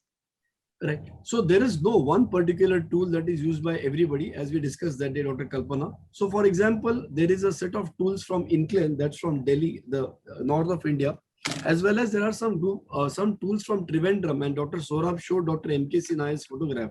So he has developed those tools. There are many people who still use DASI, and there are some who use ages and stages questionnaire. But the point I'd like to make about developmental screening tools is, it doesn't matter which tool you use. It's like growth chart. It doesn't matter whether you use WHO growth chart or Indian Academy of Pediatrics growth chart. What matters is you use it repeatedly and you use it on every visit. So like Dr. Fatma said, call the child back after a few days and speak to the mother again. So if the child is not matching up age appropriate on whichever tool you're using at one time, it doesn't matter so much. But call the child back after a month, after a couple of months, after you counsel the parents what to do. And I just showed you a few things that you can tell the parent to do in the slides that we just saw. But if the child is not picking up with the speed that's expected, that is when you will have a real worry or a red flag. And the other point about developmental tools also somebody mentioned is what are the red flags even before you use a developmental tool. In the first 9 months, if the child is a high-risk newborn to start with, that itself should warn you, and that's why there is a difference between surveillance and screening. What Dr. Fatma was speaking about was screening. And what the AAP says, American Academy, is 9 months onwards is screening. But surveillance has to be done by a pediatrician at every visit. And you have to look for hearing, you have to look for vision, you have to look at the child's tone. Brazelton, you spoke about that, the Dubovitch score, we know about it. So the tone of the child, a Down syndrome child can be picked up in the first 4 or 5 months just on basis of the tone. Of course, the facial features also, but sometimes it's a mosaic and the facial features may not be so typical. But any child, you can pick up the toe, the feet of the child and bring them up to touch the ears. That's a short sign of a trisomy 21, for example. So in vision, hearing, very important to do a screening or a hearing test in an appropriate room. Just shaking the the keys or the rattle is not the appropriate thing. Asking the mother whether the child is following her around even at 1.5 to 2 months of age, visual tracking, all these things are very important. Thank you. Just one point I want to add, Dr. Sami Raj mentioned in site of American Academy of Pediatrics, they mentioned what is surveillance, what is screening, difference. So surveillance is from birth on. This is screening 9, 18, 24, 30. This is a screening which is to be done. Otherwise, in each visit, this surveillance is a. Dr. Kalpana, please. Yeah, I think Dr. Rafia has the next question. Yeah. My question to Dr. Fatima, one is asking, where are the centers in Dubai and other UAE cities where these children can be referred for further evaluation? So many, really so many centers available, but it is unfortunately very expensive. In DHA, we have one early intervention center in Al-Mizhar Health Center, but because so many children need it, so waiting time little takes time. But there are so many private available, and by getting this Senate card, you can see through the link I sent it. There are so many centers which dealing with the developmental delay. They will give them good discount. Otherwise, it is really expensive. But there are lots of centers for treatments. In Dubai, it's safe more than 40, 50 only for developmental delay. Yes, Dr. Fatma, as you mentioned that it is really, the centers are there, but they are expensive and sometimes out of reach. So probably, we are looking forward to DHA having more centers which can help these children. Before Corona, we are planning to open another one center, but inshallah in near future, because one is really not enough. But if you like, it is very good, excellent. By looking at it, the children will be really very nice center in Mizhar Health Center. But make a comment? Yes, doctor. So especially when there are resources are scarce, I mean, one is expense, that's a different issue. But even the number of people, the therapists, the developmental specialists might not be enough. And there's the finances, of course. So there's also a lot of study now emerging around coaching the parents to do some early intervention at home. The value is not in the skill of the mother as compared to a developmental specialist, but the value is in starting early and doing it at home. In the home environment, as per the convenience of the mother or the father. Why should we be gender specific? Sorry, it can be the father. But it's convenience during during being at home. So even if there is a waiting period or if there is a scarcity of therapists or doctors, there should be some programs which we can develop for training the parents or coaching the parents. And what I shared with you some time back was just that. Sometimes coaching the parents appropriately step by step, actually you can get a very good improvement, especially in neurobehavioral issues. Cerebral palsy, I agree. You need a very well-trained physical therapist to actually work with the child. But a lot of neurobehavioral, social, communication issues, you can coach the parents to do it in the holistic home environment. Yeah, thank you. I have one point, if you allow me. 1 minute. Can I talk 1 minute? Dr. Samir, recently in Jalila Foundation, we were just nominating those parents with developmental delay. They were giving the parents courses with certificate that if they have autistic children, they are calling the parents, giving them, I don't know, 6 months or 6 weeks, just theoretical and practical, and then they will give them certificate. So these parents also can work as a shadow teacher, also related for so many subspecialty in Jalila Foundation they are doing for the parents. Just very nice. I want to add one point. I was reading one article. They say children detected in the clinic of pediatrician for developmental delay is 30%. But when the parents are trained at home, that is why these stages of, tools are there. Now, mostly they are concentrating on parents' detection. They are detecting more. Yeah. Yield is more. That is why they are asking. This is just a point I wanted to mention. Yes, please. Yeah, I think the alarming rate at which these developmental disorders are increasing or being detected of late, I think just like BLS or PALS, at least every pediatrician should have a short exposure or Yes. program that you go through, because definitely through our residency days, we do learn about development, but targeted learning in order to pick this up would be really good. Interestingly, there's a question from Dr. Sanjay Udani that I would like both the panelists to give their opinion on about the medical treatment of autism. He says risperidone and aripiprazole combination has been found to be very promising for children with autism. What is your view about this? So, Dr. Fatma or Dr. Samir, anybody can take this. Dr. Fatma, shall I go ahead? Okay. Sure, So, Dr. So we must understand that autism is not a straightforward medical disorder, like you have a particular part of the brain not firing well, like in an epilepsy, and you have those channels and channelopathies, and you give a medication that changes that. We are still not very sure what causes it and what are the facts. So now we know that there are core features like impaired social interaction and impaired social communication and repetitive restricted interests. But we are still not sure what causes these things, whether they are the cause or they are the consequence. And as I have explained in my past as well as today, I believe it is a lack of social interaction with humans at birth as compared to objects. And there is a pathway that I call the human social communication pathway versus the object pathway. And I believe all the features that we see at 3 years, 4 years of age come because of this mismatch. However, when it comes to risperidone, I can comment about it because I use a lot of risperidone. I don't use aripiprazole, so I won't comment on it because I have no experience on that. I use a lot of risperidone because it can be used pretty early. I don't know what it says on the label, but I use it as early as children about 3.5, 4 years of age. But I use the minimal dose. So I start with often 1 drop. And I have said this last time also. I don't use a textbook dose. because I also use a lot of intervention and counseling of parents. And we find a lot of benefit in behavioral issues when you train the parents to do these things at home. But if the child is very aggressive to start off with, very hyperactive, very poor social interaction, or the parents have come to you already at 3.5 years of age, and the child has picked up a lot of behaviors, I start with risperidone.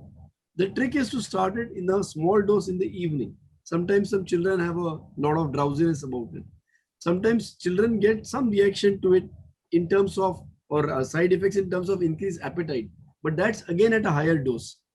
And sometimes they have an oculogyric crisis. So that is not really dose dependent from what I've seen. Even with 2 drops, I've seen that sometimes. But generally, if you start slow and you build it up, then the patients also have confidence in you and you can get the result also very well. So risperidone, yes, I use a lot of it and I get a lot of benefit. Aripiprazole, I'm sorry, I don't have experience. I also use methylphenidate and atomoxetin. If in addition to risperidone, I still find the child hyperactive and having inattention, if it is more of hyperactivity, I use methylphenidate, again the smallest dispersible dose. So if I have a 10 milligram tablet, I'll try and break it down into half and give them half. And I'll tell them, take this for a couple of weeks and come back. Very often they'll say there was no effect. I'll say very good, but there was no side effect also. So now let's increase the dose to get at least an effect. And very often parents ask me, doctor, will there be a side effect? I tell them that such a small dose, there may not be an effect also. So it kind of, see, this is not given in any textbook, but you have to have your own tricks of how to convince and keep the parents confident and not worry the parents. So these things help. So atomoxetin, if an older child with more of inattention, or sometimes children on methylphenidate get a lot of psychosis kind of behavior. They have a reciprocal or paradoxical hyperactivity. Then I would switch to atomoxetin.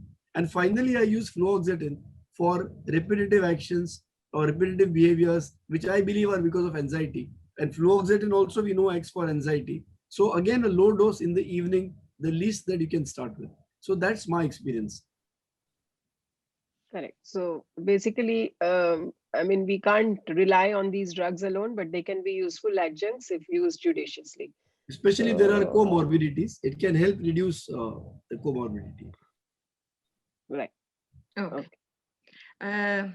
My question to Dr. Samir. Doctor, if we are speaking now about the treatment, what do you think about using omega-3 in ADHD? As we hear always, and we maybe we study about it or not yet, we don't know. So there's no definite evidence that either a lack of omega-3 or a supply of omega-3 changes the symptoms. There is no specific evidence for any of these things. There's no specific evidence for even restricting sugar. But diet for autism. We hear a lot of things about diet for autism. What do you think about that also? So again, I'll say this very simply. Autism is not caused by deficiency of any nutrient, nor is it worsened by allergy towards any nutrient. So if a child has autism, he may also have gluten allergy. A child who doesn't have autism also may have gluten allergy. So a child with autism who has gluten allergy, if you stop his gluten allergy related symptoms will get better. So to the extent that he was troubled by maybe some abdominal symptoms, but he was not able to express. So maybe we saw some more heightened abnormal behavior, so-called, in that child, because he was not able to express his discomfort. But that can happen with an appendicitis also. That can happen with a dental caries also, or a ear infection also. Okay. So that's what the American Academy of says, that it's not caused by a deficiency, so that you should give it, and neither is it caused by an allergy of any substance. What do you think about the music? About the music to help the autistic patients?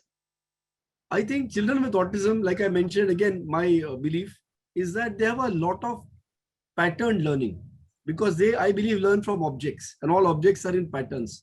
But these patterns are rigid patterns. So the child who's learning from humans is looking at the father and the mother and seeing how they change in situations, how the mother and father talk to each other when they are alone, and how they talk in the presence of outsiders. There's a big difference. How spouses talk to each other in front of others and when they're alone. So he knows that human behavior is variable and dynamic depending on the situation. But a child who's learning from objects doesn't see the objects changing. So the pattern is rigid. So he develops an affinity, or he becomes a master of pattern learning. So anything that is in a pattern, and music is most often in a pattern. So it's very good or very easy for the child to pick up patterns. Since it is something that interests him, he will calm down when a particular pattern is played out to him. And if that is a music pattern, so he will calm down, because his anxiety otherwise would get calmed down when he's listening to his favorite pattern, which is a music. So I do think it helps, but it cannot be relied upon as a treatment tool, because lack of music was not the cause of autism. Yes. So yes. it cannot be dependent upon, okay, now I'm doing music therapy. I don't think that it can be an adjunct in therapy, but it cannot be only left to itself. Yes. Thank you, Doctor. Thank you. Dr. Kalpana, you want to ask? Dr. Kalpana is mute. Then can I ask one question to Dr. Fatima? Yes, some of the questions come here ask me about can the teacher in school use this Bahrain app? Of course, we have given training for PhDA people that to use it before school entry. I wish that people in the school, they use it because they can use it. Of course, it is very good. They can use it. It is simple. We have given so many lecture, but of course not all the school covered. But it is, of course, they can use it. It is very simple, and it is very good. And there is other question to Dr. Fatima. Can we make some orientation for the parents of these children who had delay in development? What kind of orientation we can tell we can make to the parents in order to deal with them at home? We have done again virtual meeting for parents only. When they are coming to us, we take long time to sit with them to explain. But in case they are not coming to us, recently we had a meeting. We have something called community representative people. So they will arrange a meeting and we will talk each time about something. I don't know if you heard about it. We are talking about it, but maybe, of course, nobody, not that outreach all the people, but some of the parents. But we are happy if, like today, Dr. Sahrab arranged a very nice webinar. We are happy if anyone can do it. We will talk to the parents with all of you. Thank you. Thank you. One question comes to my mind, Dr. Fatima. The value of the test, when it is validated, it becomes much more important. Like the test. I would like to know about this developmental tool in Dubai. Has it been validated, or it's in a process, or at what stage? Last stage of the validation. We have sent it outside to just to see. We are waiting for their feedback, because we did, you know how many times we changed it? We did lots of piloting against so many standard tools. And if we were going changing, so this what you are seeing after maybe 10 times we changed the questions. But inshallah, it is in the now we send it for validation, and the specificity, sensitivity was very high. Inshallah, you will hear soon about it. That will be very nice. That will be really very standard test, which can be used, as Dr. Sami said, in other countries also. Not only UAE. Yes, please, Dr. Kalpana or Dr. Rafia, if there is any question. So we don't give Dr. Samir and Dr. Fatima till questions are over. Yeah, there is one question, but it is not related to the autism, but they are asking how to manage babies with reduced sleep time.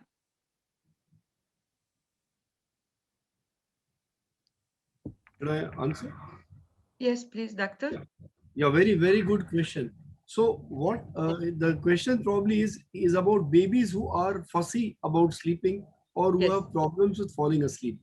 There is a small number of children who have sleep disorders, but that number is small, so I won't go into that in detail. It's a topic by itself, and if you permit, sometimes we can do that.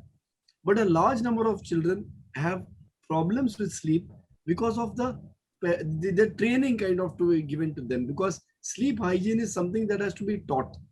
So very important concept is that in the first few months of life, I'm sure all of us know, that in the first few months, the baby almost sleeps for about 17, 18 hours and naps frequently through the day and night, but for smaller periods of time. By the time the baby is 1 year old, it coalesces together and they sleep for a longer period of time and the naps reduce. By the time the child is 3-4, we suggest that there should be no napping at all and there should be about 12 hours sleep at night. And that is a pattern we see all across the world. This doesn't happen if you don't make it happen. So it's just like a toilet training. You need to have certain way of training the child. One of the worst things why there is a problem with sleep today is screen time and the presence of too many screens, too many toys around the place. So there is too much of distraction. And often in certain households, especially with large number of people, or if parents have a job which makes them come and go at irregular times, doctors maybe, the child doesn't have a fixed pattern of falling asleep. So I recommend a simple thing. After about from 2 years onwards, make sure that the child gets 2 to 3 hours of lots of physical play in the evening. Say typically from 4 to 6. 6:37, at least I'm talking about India because that's most of the time it's dark by that time. Once the child comes home by 7, have the dinner ready by 7:38. By 8, shut off the lights and stop talking to the child. Stop the social interaction after 8 p.m. And of course, no media. Child will gradually fall asleep by 8:39 and there are various techniques. I mean, reading to the child, playing music, giving the child a bath. I'm sure you know all of it. But stick to the pattern. The problem is children in India, let me tell you, I don't know about UAE, don't sleep before 1:32 a.m. They don't sleep. Also, because of online study, nobody is sleeping. Yes, yes. That's why. Very often, genuinely also reasons are parents in Mumbai, for example, traveling time is 1 hour, 1.5 hours from office, from 2 hours maybe. So by the time the parents come home, it's 8:30. Then they will cook food. And after dinner, there is homework time. Kalpana is laughing. There is a study time. After 9, 9:30, 10. Because that's the time the poor parents do get time to take the studies. So it goes on till 11 o'clock. Often by that time, the child is bored, tired and sleepy and irritated. So he won't comply, he won't pick up. So there'll be a fight and an argument and the parents will try to be very strict with the child. And the child throws a tantrum. And it is hyper-arousal state and the sleep goes for a toss. Yeah, of course, things like sleep apnea and all, we have to look at the medical part. I'm not talking. The sleep apnea and all that we have to look into. I'm just talking about the social causes. They are much more than the medical causes. So have a pattern. So one last tip I'll tell you. Parents will always, you can never convince a parent to put a child to sleep at a particular time. That conversation is a waste of time, frankly, in a OPD. You should stick to one thing. Make the child wake up at a particular time. So I tell the parents, you can't force somebody to fall asleep, but you can force somebody to wake up. So fix the time when you will wake up the child. And then don't allow the child to sleep through the day. Automatically the child will adjust his going to sleep time or falling asleep time. So that's the key tip there. Thank you, doctor. Thank you. Now, Dr. Kalpana, please. Yes, Dr. Samir brought up a very important issue because the way life has changed these days. When we saw that mothers should do this, mothers should be trained to do this, or even fathers for that matter, most of the cases, both the parents are working and working till late. So the primary caregiver, maybe if you have a grandparent, that would be a blessing, but most of the times it would be a nanny. So, where it is even easier for them to just make the children sit in front of the television or use tablets or whatever. So that probably has added to our issues. Dr. Samir, I would like to ask you one thing that in your introduction, Dr. Sohrab said that you have proposed the social interaction theory. I know you have given us the concept, but what exactly you would say is a social interaction theory? I believe after the child is born, he doesn't have any innate learning about the world. The only thing that he knows biologically, he responds better to the sound of the mother's voice compared to other voices. But there's no proof that he's understood speech intra-uterine. We know there are some mythological stories but there's no proof for that the child can learn what he heard inside the womb. But he can identify the mother's voice more than the other voices. There is that familiarity to sound or noise, not to words. So what I believe is that after the child is born, when he sees the world outside, he sees things, he hears things, but he can't make sense of it. Now he has to try and organize the sensory input. His attention then drives towards those who provide his needs. So when he cries, there is some part of the world that interacts with him, some part that doesn't. So we're talking about a mother who will come and feed the child. So the child realizes that when I am in trouble for survival, there's a survival instinct which is biological. I cry, some part of the world doesn't interact with me, but some part of the world interacts with me. So I can have a connection or a relationship with the part which interacts, which of course we know is the human part. So he establishes a better connect or an engagement or an interaction with the human life. Because of this engagement, which I call social interaction for lack of a better word, or social engagement, he focuses more and more on them. Because when he knows mother is a provider, he starts tracking her, where she's going, what she's doing. The next time when I cry, she should be close by to her and come and feed me. So he observes the parents or the caregivers more and more and picks up their social behaviors. And this, I believe, happens in the second stage, but in the first year of life. Even when the child can't do it, he's picking up this information. Then it goes on to the third stage, where the child now starts identifying that this wasn't just a random motor movement. It was a signal. So after the child focuses a lot on social behavior and understands a lot of behavior going around, like people eat in a plate, or people comb their hair, people wear clothes, they change their clothes at particular times while going out. So this is a social behavior. That is the second stage. The third part, then he understands that they connect to each other or they give a message to each other, which is largely signals or physical gestures, which we call as non-verbal communication, because there are no words involved.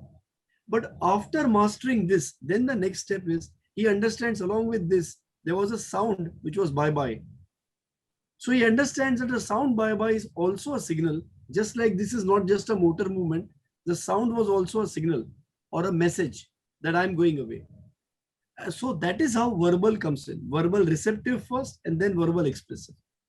So this is the normal social communication human pathway that I believe. In autism, what I believe is that the first step goes wrong. So he doesn't, for some genetic reason, and I think that's where we'll have to look at whether there's any gene which codes for this first step. Because clinically, the evolution of autism in the child starts there.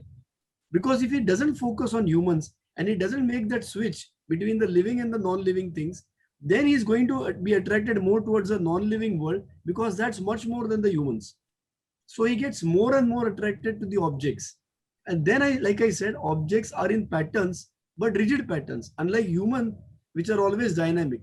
So the child, instead of becoming a master of human behavior, which is dynamic, and human communication, becomes a master of patterns which are fixed. So even if you then look at the earlier, what we used to call an Asperger's. Asperger's was poor social, we used to call it pragmatic, semantic pragmatic disorder, where the child had brilliant language in terms of words, but pragmatically was poor. So he would speak like a professor even in school, but would not know basic reading between the lines, because that was social behavior.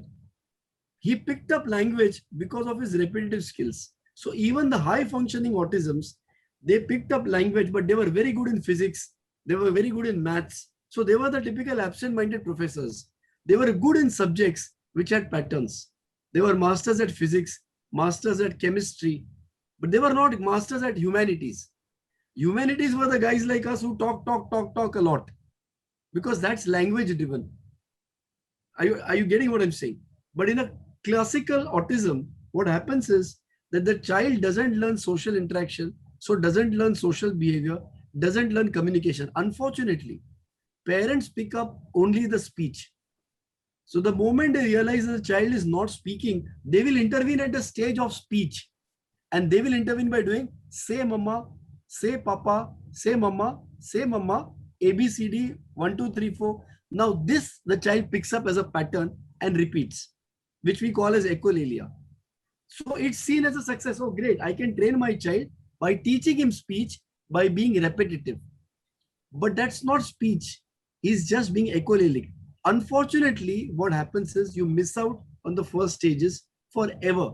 So the child who has picked up some echolalia may pick up reading and writing as repetitive behaviors, will be terrible at social interaction and social behavior. So when he's an adolescent, he won't remember, understand where to touch the mother, where not to touch the mother, where to remove his clothes, where not to remove his clothes. And then we say inappropriate behavior of adolescence because he's not learned the natural way. Then you have to find a pattern to teach him that way, which I believe largely is ABA. So I'm not a very firm votary of ABA because ABA teaches the child patterns which you teach. Child can't learn on his own like a natural child. So my way of treating autism is to start always with social interaction at whatever age the child comes to you. Just like you'd start with sitting, then standing, then walking, and then running. Whatever be the age of the child, resist the temptation to start with speech. In fact, never teach speech. Never teach speech. If you try to teach speech, it's going to get into echolalia and anxiety. I tell my parents, first work on social interaction. Interact with the child, play with the child, draw his attention towards you, away from the objects, throw away the mobile. Once he's paying attention to you, get him to do things with you in the household. Just shape sorting, color sorting, that is also repetitive behavior, which is of no use in life. So you will have children who are sitting at home for hours doing shape sorting. The moment that is taken away, they can't participate with the rest of the family.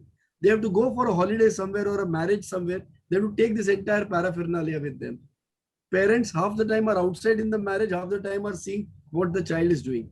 So we are actually excluding him. We are creating a social bubble or a special bubble around him.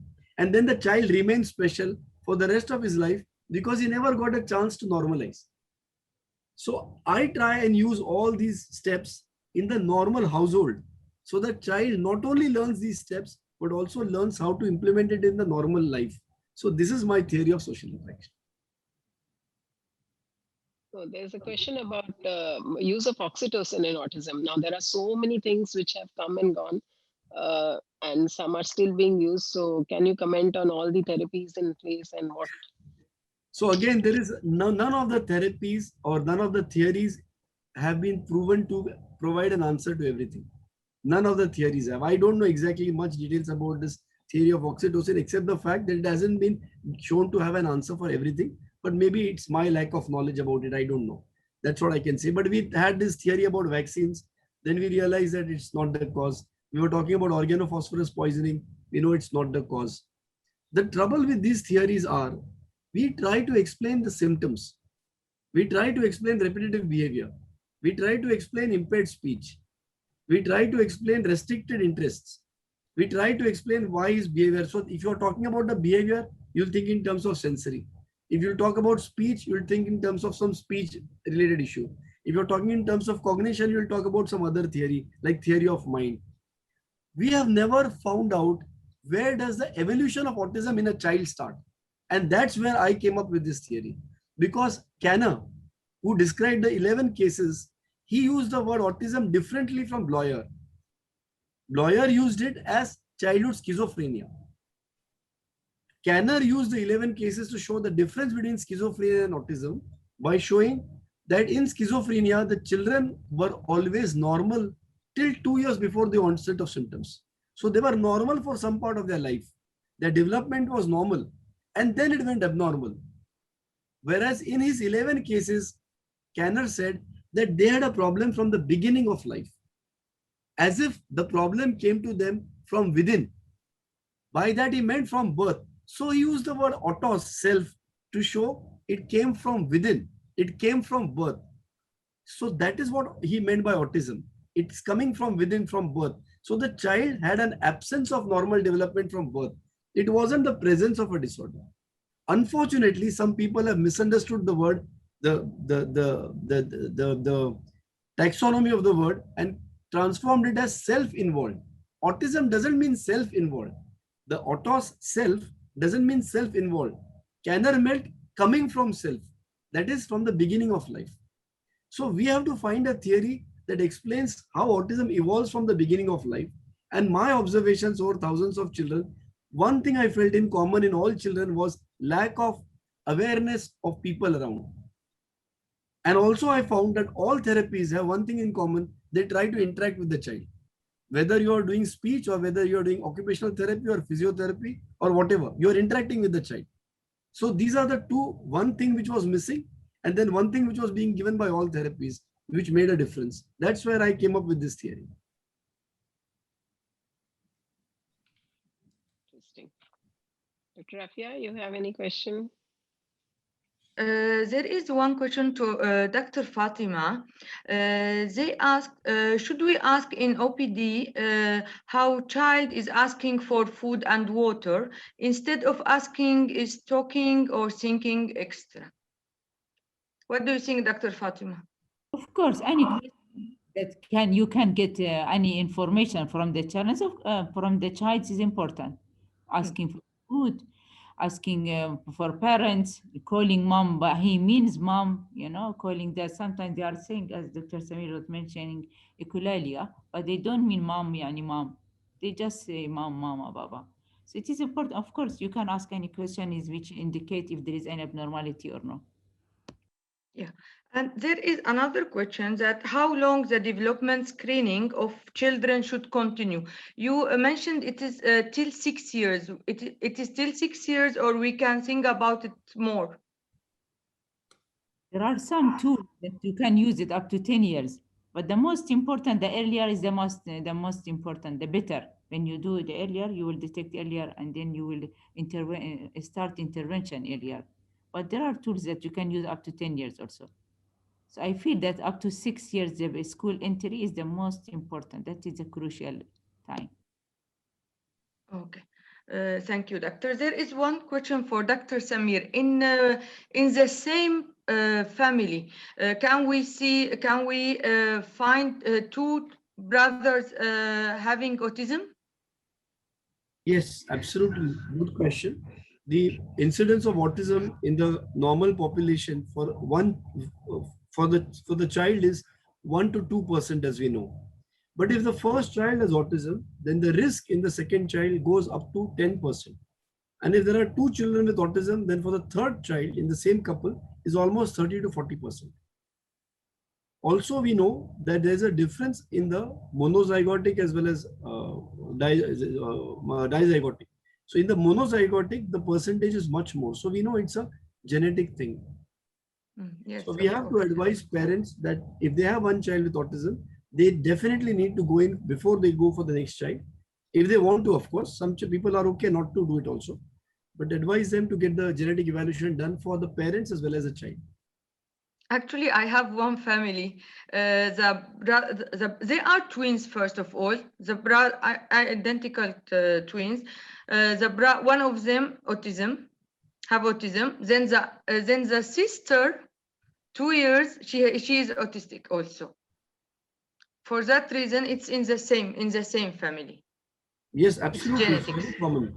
The other thing is, I just want to make a quick mention, and especially if gynecologists and obstetricians are here. One of the most commonest causes of bad obstetric history, that's the term we use, which means recurrent miscarriages, perhaps, or abortions, is fragile X in the mother, because she is a carrier. And there could be a history among sisters of having bad obstetric history.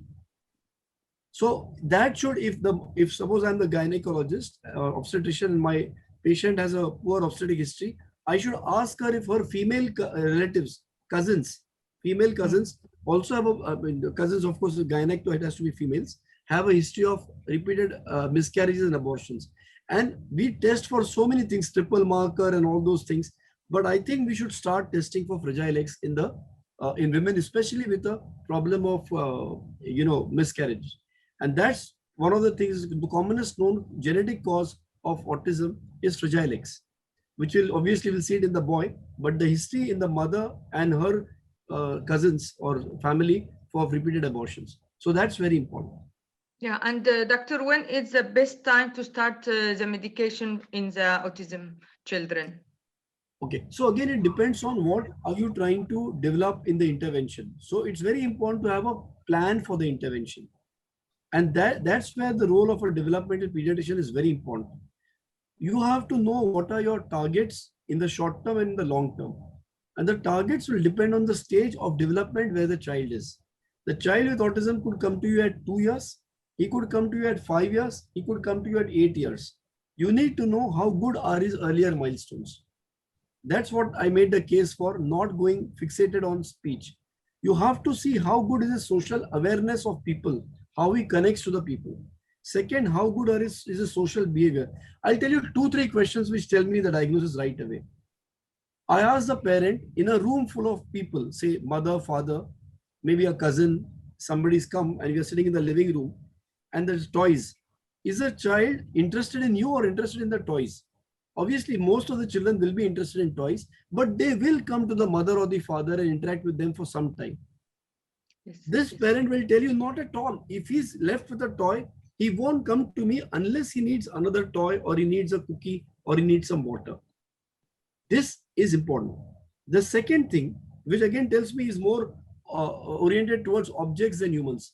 The second I asked them, is his behavior the same? So he's running around looking here and there, not paying social interaction. Is his behavior the same in the house, at the uncle's house, at the mall, at the doctor's clinic, in the school? She'll say, yes, he's in the same, they would say, lost in his world, own world. But we know it's not self-involved, but that's the phrase. He's doing his own thing everywhere. A child who has normal social communication would know that this is a doctor's clinic. I better be on my guard here. Or this is an uncle who's very strict. He doesn't like me. So his behavior will change from place to place because he's socially aware that I can't do the same thing that I'm doing at my house. He won't do it everywhere. He may do it at his cousin's place also, but he will have a different behavior as a doctor. The child who behaves in my clinic exactly the same way he behaves at home, I would suspect autism. I mean, with the list of other things as well. But these are two crucial questions. Group 2-3 parents, the first to be playing with the toys is oblivious of family. And second, is his social behavior the same or does it change from place to place? These two are very crucial questions. Thank you, Doctor. Yes, Dr. Kalpana. We have spoken about surveillance, screening tools, the importance of early screening, the features that will help us pick up this diagnosis, and what we should stress on when we are advising the parents and therapies. So that leaves us with the question as to what prognosis can be offered to them. So since both our esteemed panelists have extensive experience, I would like them to tell us that when they follow up these children, what are some success stories or what are our realistic expectations that we can offer to these parents, or from our experience we can say that we've seen this happen, this can happen, and this will happen. So can you just shed some light on it? Dr. Fatima? I will tell you one story, as you like to say. There are lots of stories I have, but one of my near relatives, okay? When I was seeing the child very frequently, 2 months, 4 months, 6 months. At the age of 1 year, I was really worried. I told my relatives that I am scared that your child doing this and that. He was telling me yes. So I gave them appointment 1 month. They came. Then I was really worried more. When your relatives, it is really too difficult to tell them. Then I told them that really I am scared that maybe there is something going on. Better you take an opinion of another doctor. I sent him to another one consultant. I know him. He is very well. Then he told them, no, nothing is wrong. You be assured. The child was 13 months, 14 months old.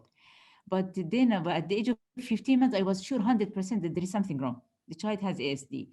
Then I told the parent, then here they were, they forget me. They were not coming to me. Whenever I was calling them, they were trying to escape from me. No, and whatever I was asking, no, everything okay, everything okay. After 3 months exactly, the child was 17 months old.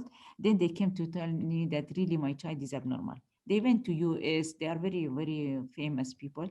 They went to USA. They went so many areas, and the diagnosis was autism. They did lots of intervention, you know. He, in the first 2 years of the school, he needed shadow teacher. Now he doesn't need, imagine. He is very good. Of course, he's not like the other siblings. They are, mashallah, brilliant, 100. Their marks is too academically, they are very good, but he is good. He's not, he can go to the bathroom. He's not depending on anything. He's wearing his clothes. He's asking for everything. So for that, always I fight for the children to receive early intervention. Really, it is very good to just diagnose. Now they like me, they are sending every pupil to me just to see their kids. Thank you. Dr. Samir. That was very well recited. That was a good story. And I'm sure all of us feel very happy when such things happen. We are able to bring about a change in the life. What I'm working on right now is remotely working with parents. Parents who can't reach my clinics, because for 18 years I had these clinics in Mumbai. Mumbai is an expensive place to come. Bombay is a very expensive city to stay in. And often the 2 days hotel bill used to be much more than my fees.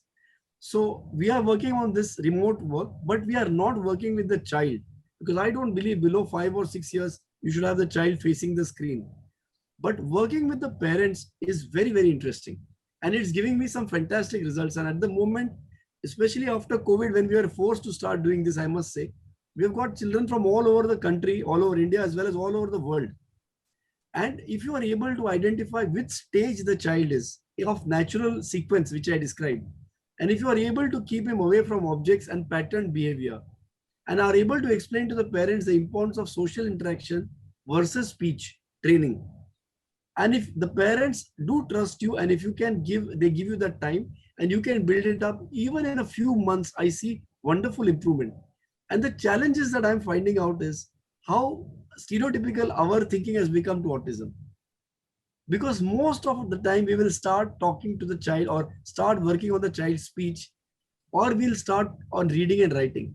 Because our world has become attuned to getting the child in school and in reading and writing. So it's very difficult to convince the parent that focus on social interaction and social behavior. Speech will come. Once you can speak, only then can you understand the concept of reading and writing. Because if I can't say, hello, mom, meaningfully, not just by hearting it, how will I know HELLO space MOM? But if he keeps copying that or writing that, a child with autism can copy that as a design. HELLO space MOM. It's a pattern. The child can copy that, but he doesn't understand it. So for a short-term gain, don't spoil the whole picture. Because if you go slow, most of the children that now I'm working with are able to pick up all these things. Remember two things. As in any disease, the milder variants are much more common than the severe disease, whether it is malaria or whether it is autism. Mild autism is far more common than the severe cases of autism. So the milder cases or moderate cases will certainly do better with what I'm saying. The severe ones usually will have a comorbidity. Either they will have a known dysmorphology and a known genetic cause, or they will have seizures, or they will have a severe subnormal IQ, developmental intellectual disability, or they will have severe anxiety. So these are the more difficult, challenging cases where you will have to work with the child, where you'll have to give some medication. But the larger variety is somewhere where if you counsel the parents correctly, and the other issue is parents should have the time. Because if both parents are working, then it becomes very difficult. If you have a maid, she's invariably going to put on the television, unless you are really able to coach her. So even at least for a couple of months, 2-3 months, if one of the parent is able to give time or half day each, the child responds very beautifully to interaction. In what time frame, suppose given the most ideal conditions, parents are understanding, willing to give the time, is there any time frame in your experience where things start showing some response for the better? If I take a typical 2.5-year-old child coming to me, doctor, my child doesn't speak well. My next question is, does he follow your commands? Yes. Like what? Sometimes when I say come here, he'll come, but it depends on his mood. So all this, is not following. So I say, okay, he's not following. Can he show his tongue when you tell him? No. Sometimes he can, so he doesn't. Does he make symbols to you? No. Can he point out what he wants? No. Okay, when a room full of people, is he focusing more on the people and you or objects? Objects. That's your diagnosis. I mean, I'm not saying diagnosis, but that's your clinical picture. Now, this 2.5-year-old child comes to me. He doesn't have birth asphyxia. He's not severely premature, or he doesn't have any other risk factors. He doesn't have hearing loss, of course. He doesn't have seizures or any other problem. If I am able to make it happen, that put the mobile away, and he must have had a lot of mobile anyway. Put the mobile away, keep away all the toys, sit down on the floor and play with your child as long as you can throughout the day. Make funny faces, make funny sounds, jump up and down, act like a joker, as a clown, so that your child looks at you and is interested or happy. No, he looks at the cartoons. That's what they'll tell you. Okay, when the child goes to sleep, switch on the TV or the mobile and look at the cartoons which your child likes. Copy that. Keep the TV away. Then you become that cartoon. You do that, what that cartoon was doing, jump up and down or whatever. In 2 months, maximum, they will come back and say, doctor is paying more attention to me. And Kalpana, I'm not kidding you. I can show you the list of patients. But they have to go slow. The trouble is we want speech. That's the whole issue. So in 2 months, if he's interacting with you, then the next thing I work on is getting the child into schedule. Because the most important thing for the child to learn social behavior is human schedules. We wake up in the morning, we brush our teeth, we wash our mouth, we go to the toilet, we have a bath, we dress, then we either pray or whatever, or we have our breakfast, then we go for school. This is a human behavior, commonest part of the standard human behavior across the world. Which child with autism doesn't have constipation? Everybody has. They are not toilet trained because nobody trains them. Nobody understands this, that nobody sat down with this child and got him to do the schedule. I'm giving away all my secrets, okay? But this works. This works. You need to have the patience to sit with the parents and convince them step by step by step by step. But this is as simple. Once the child gets into the schedule, he has predictability. He has anticipation. 50% of his tantrums and behaviors will go away as in any other human being. And that's why I don't think autism is such a big genetic problem as we are making it out to be. The gene has been with us for 2000 years.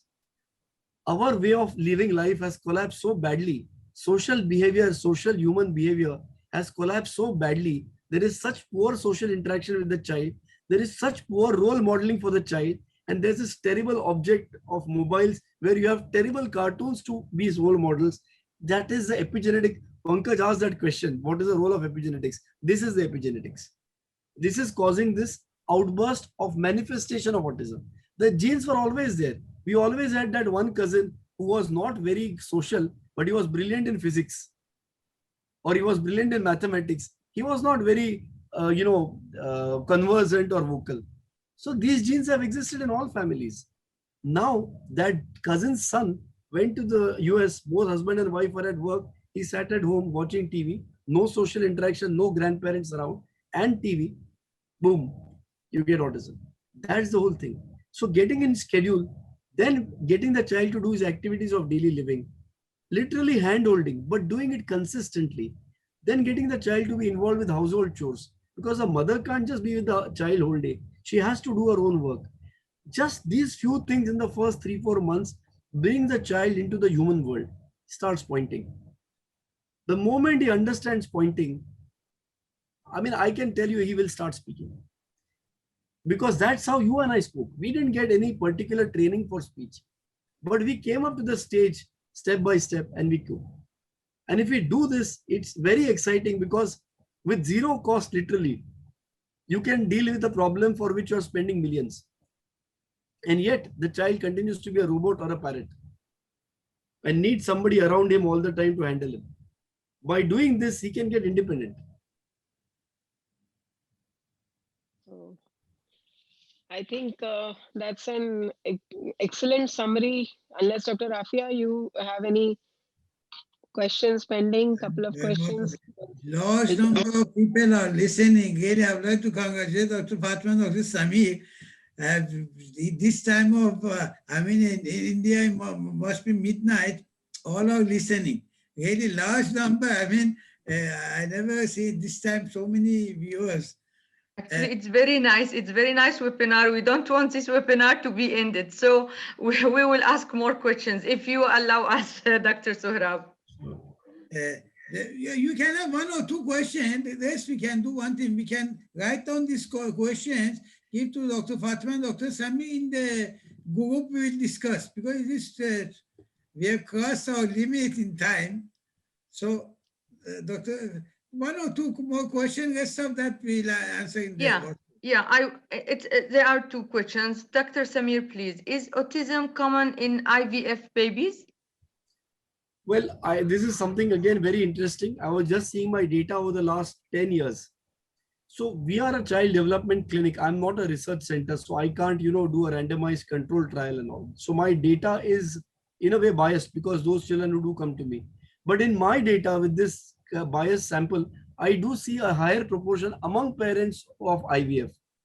So if I have 100 parents who came to me, and children with autism, 100 parents came to me without IVF and 100 who came with IVF, the incidence of autism diagnosis in the child with IVF would be higher.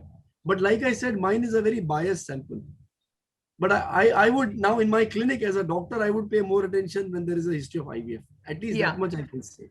Thank you, doctor. There is other questions, the same little bit. Please tell us more about Fragile X syndrome. Are they autistic or hyperactive or both? Well, autism is a syndrome. Hyperactivity is one of the manifestations of autism, where the child is hyperactive, just like impaired speech and impaired communication. So hyperactivity can be in both autism as well as ADHD. The difference is in ADHD, the child would have normal communication and social interaction and otherwise normal social understanding of social behavior.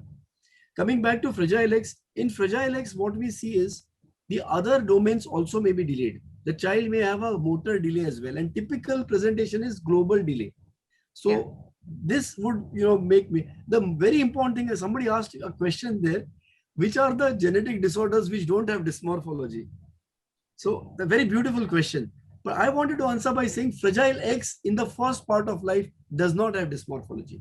For the first 3-4 years, you may not get that typical long face and Marfanoid syndrome and the macroorchidism that comes in by around 10-11 years of age. So a 3-year-old boy with Fragile X may not look at the textbook picture of Fragile X, which we get after 7-8 years. So Fragile X, you would have delayed development. Children have higher anxiety and they have higher learning problems that I've seen as compared to children with autism without Fragile X. Yeah, doctor, only the last question, please. Because we spoke about the sleep disturbance, and one is asking what is the role of melatonin in child with sleep disturbance? Okay, so I do believe that sleep disturbances, again, like I mentioned about constipation, is not having trained that child with autism sufficiently well in the terms of having counseled the mother what to do for getting the child to be trained. But if the child comes to me at 7-8 years and his sleep routine has been wrecked, then I would use melatonin to start with. Sometimes the risperidone that I use also has a similar effect of putting the child to sleep. At least that's what I see in the practice, that the mothers say yes. And I tell them to give risperidone at 7 p.m. because then that ties up that he's come back from play, he's had that dose, then he has his supper, then I've told the family that we need to calm down, and by 8:30 the kid is off. So otherwise, older child not working with risperidone, I do give melatonin. But the point is, you have to tell the mother what I said earlier. Wake him up at 8 o'clock or a fixed time. Because the day you don't give melatonin, if he is going to wake up at 11 a.m. in the morning, next day again, he's not going to sleep before 2 a.m. So he has to wait. So the sleep hygiene and habits and behavioral training is more important. Thank you very much. Dr. Sohrab, as the last question for Dr. Fatima. Dr. Fatima, please, I want to ask you that question from my side now. When you advise the parents to let the child join, the autism child join the school? Always, I advise them always to put them somewhere in nursery, in camp, even if they are small children, because the problem, as Dr. Samir mentioned, nobody's talking to the child. Really, I feel we are suffering, our generation suffering. Mother is working, dad is working, poor child with nanny, and the best thing for nanny to put a bottle in the mouth of the child and in front of TV. Nobody knows about it. Even if they are telling they are watching camera. And the worst things, when I see the mom, I am asking any question, she doesn't know. She's asking nanny. Imagine, what is this parents? I feel very bad. The moment there is earliest to put the child is better, really. Always I advise them, put your child in a nursery in any area that the child will be looked by other kids and the other, because the child to keep alone by himself with nanny in front of TV, in front of mobile, that is the killing the child, development of the child. So the earliest is the better. Thank you, doctor. Thank you. If Thank you you, allow doctor. me, Thank you. because in India it's midnight, so I'd like. Janki has put a case interesting in the current scenario of COVID, wherein she wants to know, she had a child who was absolutely normal till 2 years of age, had COVID at 3 years, and after that, the child stopped interacting and has delayed speech, and she is wondering whether ASD can present with regression of milestones. So have you come across anything like that, and especially the current scenario? Wonderful question. 2 cases I have like this. And it's called psychiatric I can't recall, it's PANS.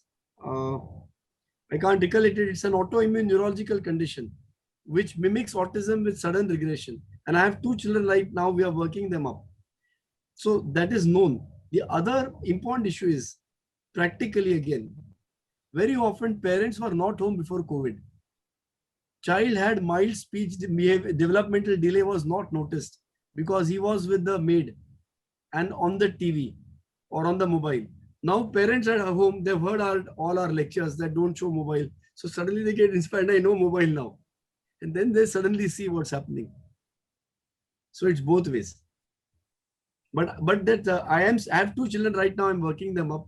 I'll tell you I can't recollect the full form now. It's psychiatric something, immune-mediated neurological neuropsychiatric syndrome. Next session, you can give us some more details on that, on your cases. Yes, Dr. Saurabh, I think it's been a wonderful session. Really, we want to continue. There are more questions. I see many people, viewers are really following us. I would like to thank Dr. Fatima, Dr. Samir for the excellent presentation, discussion. Really, I learned many things. I would like to thank Dr. Kalpana, Dr. Rafia. I would like to thank Dr. Bakul, President of Indian Academy of Pediatrics. We are honored to have him. I would like to thank all audience from Dubai, UAE, GCC, and all over the world, especially India. I saw questions from India. Regarding my question, nobody answered it right.